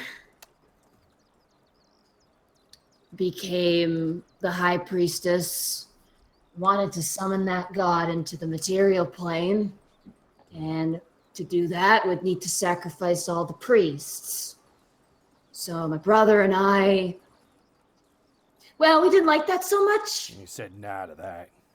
Yeah, we kind of left, so that was the only thing I had left of her. You're welcome, kid. And Lee is just like shakily thumbs up, confused looking. For what it may or may not be worth, Hasrad, you did the right thing. Ugh, don't say that. Ugh. Would you Really? rather So it's say like- you did? Would you rather I say you did the wrong thing? Yes! I'm All right, Hasrad, you did the wrong thing. Oh, thank you. I feel so much better about myself. Hasrad, now. I've never seen someone do something so wrong in my life. Tass does not respond to anything. He just looks. He looks in front of him with his like hands to his mouth, kind of like Ikari posing at this whole entire like discussion. Eventually, you guys make your way past the tree. And as you make your way past the tree that had fallen, the stump where the tree used to be attached, there's now a sprout coming out of it. Oh. And you notice as you look up a shadow disappear into another tree. Appears to be another nymph. Hey, wait. I'm calling out to it. I don't care. Do you speak Sylvan? No, but I figured I might as well try. Like I'm getting up and waving arms at it. It went into a tree, so you're currently waving your arms at a tree. God damn it. Do you speak Elven? Nope. Let me double check. I'm a gutter bird. I don't speak anything. Gutter bird. Gutter bird. Yeah, no. It's Meryl kind of looks up to you. Greckles goes, "Sorry, they're a bit shy." That's all right. Hasrad, Mr. Hasrad? Hasrad kind of turns, like, he's got that look on his face, like, what? What are you gonna say? Say it. She kind of looks and goes, "Thanks." Yeah, it's not the first time I revived someone. No, thanks for coming. Yeah. The part where I fell into the snow was great. It was perfect. It's just what I wanted to do, spending my afternoon. You Got free guys. food out of it. I did. You did fulfill that promise, so 10 out of 10. There you go. There you go. Let's get home. I'm cold. And for You the and I sake are of gonna have words. me, Yes, you. You and I are Why? going to have words. The words can come out right now.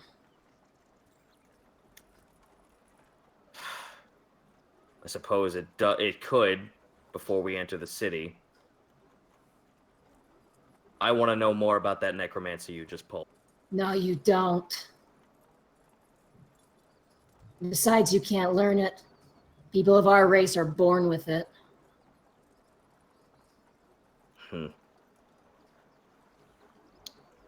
Even if I can't, it's something I still want to know, even if I have no magical means of possessing it. Let me destroy this dream super fast. Who are you trying to revive?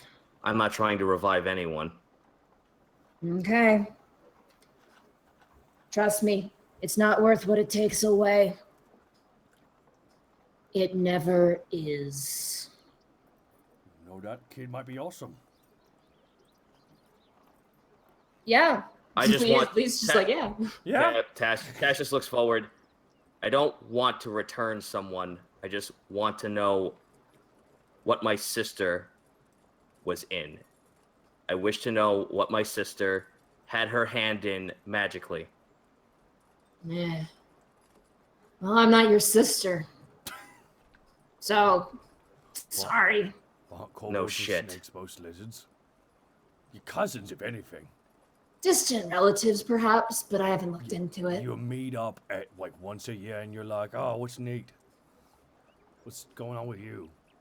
Awkward. This is awkward silence in the back of the cart. Not much.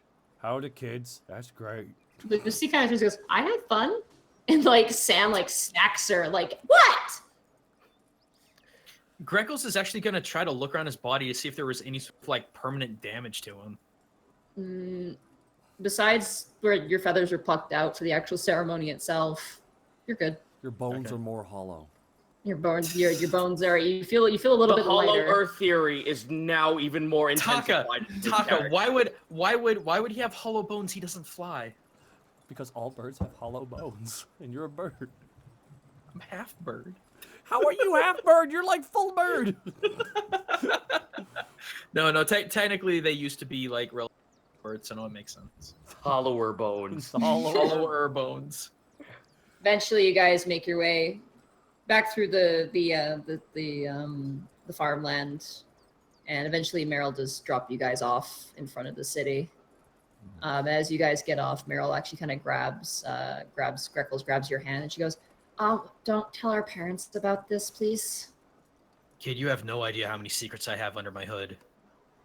Everyone. She looks to Borky and she looks to Taz. Please. Okay. Tash just waves his hand like in agreement, but still doesn't like let up in the stare. He's like half-handedly just like waving like, yeah, we promise, but he's not looking.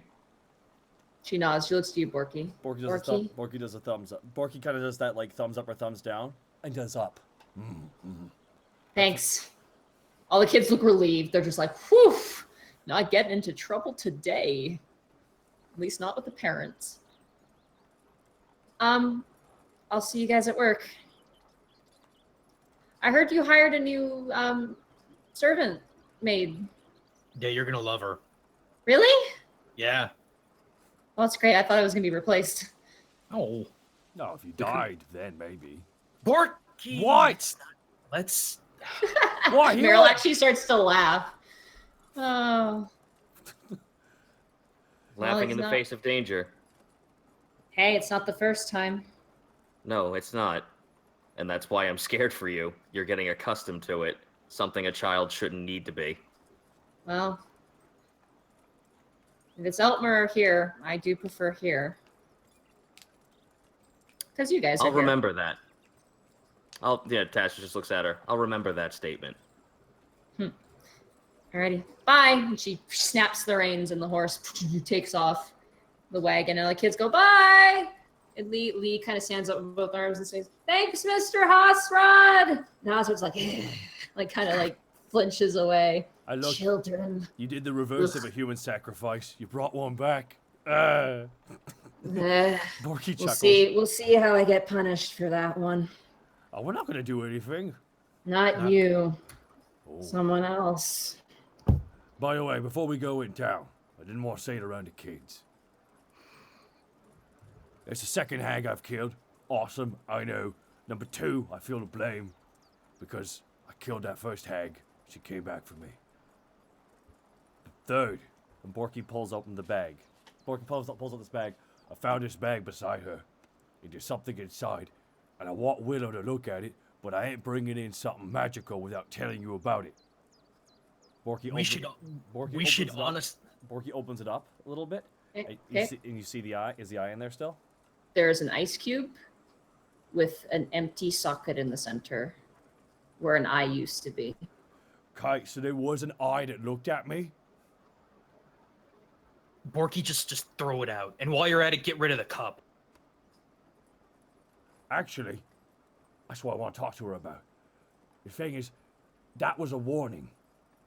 She could have gotten a drop on us and blasted us with something before we even noticed. But we heard her giggling on the cup like a warning. Then we give it to the druid fish. I'm giving this too. The bag with the ice cube. I'm giving this to her too, in case. Okay? Let's be smart about this, because what I think it is. Well, Borky knows what a coven is, right? Roll a knowledge arcana check. Okay. Borky's gonna roll a knowledge arcana check. That's a 3. You have no idea, but you do remember that when you suplexed the first hag, and you guys did do I think who did it? Someone did I think it was you actually, Task. You did a primeval awareness or something along those lines. You were able to determine that there were 3 hags. One that was suplexed, and then 2 other ones that you guys never saw. So we have one left. We have one left with us that has an axe to burn. An axe to grind. Yeah, for what it's worth, we're never leaving town with any civilians again. For a while at least, unless there's lots of us, because damn it. We just don't enter forests then without protection against hags. Evidently. I'm gonna kill that 3rd hag though. Oh yes, sirree. Whole coven dead. By my hand. Don't have me. I don't want to be involved with this. Oh my God. I don't want you involved with the hag situation. What I want to know is, I don't want to know what your god entails, but how will this come back to bite you? My sister now knows where I am. Don't worry about it. It's my burden to bear. Plus, it's really far away, so maybe I have 3 more years here, give or take. Then I gotta move on. But, hey, kid's alive. Yay. Yay. And you know what? For all it's worth, that was really fun. He throws up a little bit on the ground. We'll be right back. And with that, we will end the session there. Whack. Alrighty. I am Bye, Austin. Bye, Austin. I'm so sorry. This will be in 2 parts. Bye, Austin. Oh my goodness. Stop. That was fun. Have you seen the "We'll be right back" meme? I think so. Is that isn't that a Simpsons thing or something? No, the Eric Andre show. The Eric Andre show. Oh no, I haven't then. Kind of. Oh boy. There's so many ideas. Gaijin, I'm so sorry. Let's not talk about it. I need to ask. I didn't want to ask you in the session. Is that like a stasis spell like that? Is that not a concentration spell? No. That hold person is not. Hold person is fucking brutal. It's brutal. Oh, it's not a concentration spell. Okay. No. But you get a save on every round. But obviously, like poor Gaijin was rolling super low. So again, let's not talk about it. Not a bad idea, Connor. Oh my God! Thunder incoming! Thunder incoming! Incoming! We should probably go ahead and wrap this up if you want to get the last couple of bit drops in. Oh my gosh, like this is... Also, we have to announce what we're doing next week as well. We do, real fast. I'd like to do shout outs for some amazing bit drops we had here. Plus a monkey, thank you for the 500 bits. I saw someone say it earlier, but Slayride, S-L-A-Y, was a good title. I like that. Fury and Mellock, thank you for the 144 bits. That Scruffy guy, thank you for the 100 bits. Pocket Snakes and Scared Crows. Milla Ninja, 100 bits. He got he got voodoo, he got juju, he got things you never even tried. Hostile got friends on the other side. Bum bum bum bum bum bum. Are you ready? Alcoholic, thank you for the 5-month resub. Happy 5th month. Didn't expect the kid freeze. It doesn't indicate that whole person is concentration. It doesn't say on the card. Tigger 1107, thank you for the 979 bits. Just got home from work and sadly too exhausted to stay up. Much love from all my bits. Catch you in the archives. Thank you so much, dude. Poopasa Monkey for 900 bits. Borky the Hag Slayer. Yeah, he's 2 for 3 right now. Natural 20, thank you for the 125 bit. Hey, can I get a happy birthday and Taka? Put Fritz Base on YouTube, please. I don't want to bog down my YouTube channel with another upload, dude, but happy birthday, Natural 20. Happy birthday to you. Woo! Thank you so much. And 1,500 bits from Legion Bunny. Legion Bunny. It's been 1 year since Oh my god. Wait, did our other spells have concentration? I might have actually really fucked up, Gaijin. It doesn't matter. It doesn't say on the cards. I was looking at the cards. So, I think Ice Storm is concentration as well. I think I messed that up. I am very sorry. Nope, that's instantaneous. And then, okay, so you might have been good. 1 second. Let me just double check here. It really doesn't matter. It's already over. Cone of Cold. I just want to double check because I feel bad. She should have been rolling saves, though. But her constitution was pretty high. Sorry. Keep going. Sorry. All right, no worries. David Zedov, thank you for the 500 bits and change. PM Ghost, thank you for the 500 bits. Well, now both Stanley and Walt Disney are cryogenically frozen. Ha ha! SF Cody, thank you for the 3-month resub. Icarus Darkfang, thank you for the 500 bits. Haven't been live in a long time. Have some bits. Wish I could afford more because you guys are great. Thank you so much, dude. Probate, thank you for the 1,000 bits. Baba Yaga, have you any spells? Yes, sir. Yes, sir. She sure sells. For future reference, that's as Connor says. The Ruby EV 500 bits. Monty, are you using my luck for evil? She never casted another concentration spell, but she did get hit with damage, so there was a chance there that she should have rolled concentration. That's why I ran up and swung her. I just wasn't going to challenge you on the rules in the middle of the session. I didn't want No, I honestly, I will say this, and I feel bad. The rules would have determined it. She does have a decent constitution mod. Okay. All right, just for the future, for future reference. For the future, I'm really sorry. I thought the cards would actually state that, which is why I was looking. I didn't see concentration on there, so that was my bad. Sorry, Gaijin. I feel like that's my fault. Thank you again. Earliest spread for the 500 bits. Swift Rage. Suplexity 2, the suplexing. NX Demon, thank you for the 1,000 bits. Another Skull Goblet. Oh, if only. If only. Hepatitis D, thank you for the 1,000 bits. Strong name. Ed765, 1,000 bits. Cheer. Fury and Melek, thank you for the 300 bits. Good job, Borky. Pet Assassin, tell him to eat a dick. 1,000 bits. And Lovely L'Oreal, it's a Snowball Fight, thank you 150 bits. Frostica, thank you for the 200 bits. Arn Wolf, thank you for the 100 bits. And yeah, okay, thank you so much. Probate Task Pulse's Hamstring, 1,000 bits. Thank you. Bloodthorn Blade, thank you for the 1,000 bits. Only able to watch you guys live for the first time since February because my dad's in the hospital, didn't have to go to work because of it. And he sent me home, and I didn't have to be in the hospital and see him like that. Well, someone had an episode title that's pretty good. A Deadly Encounter. Dead and then Lee, the name.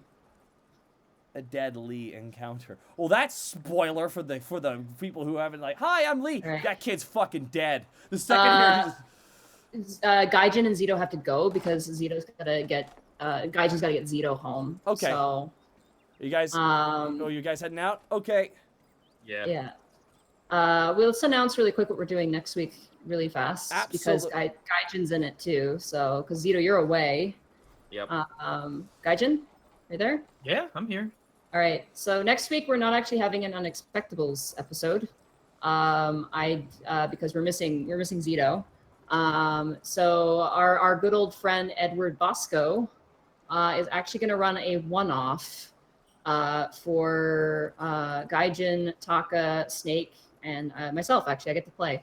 So yeah, we'll hear something about that. It's a completely it's Bosco's kind of original world that he's played in. It sounds like, and yeah. So that's Remy for those who don't know.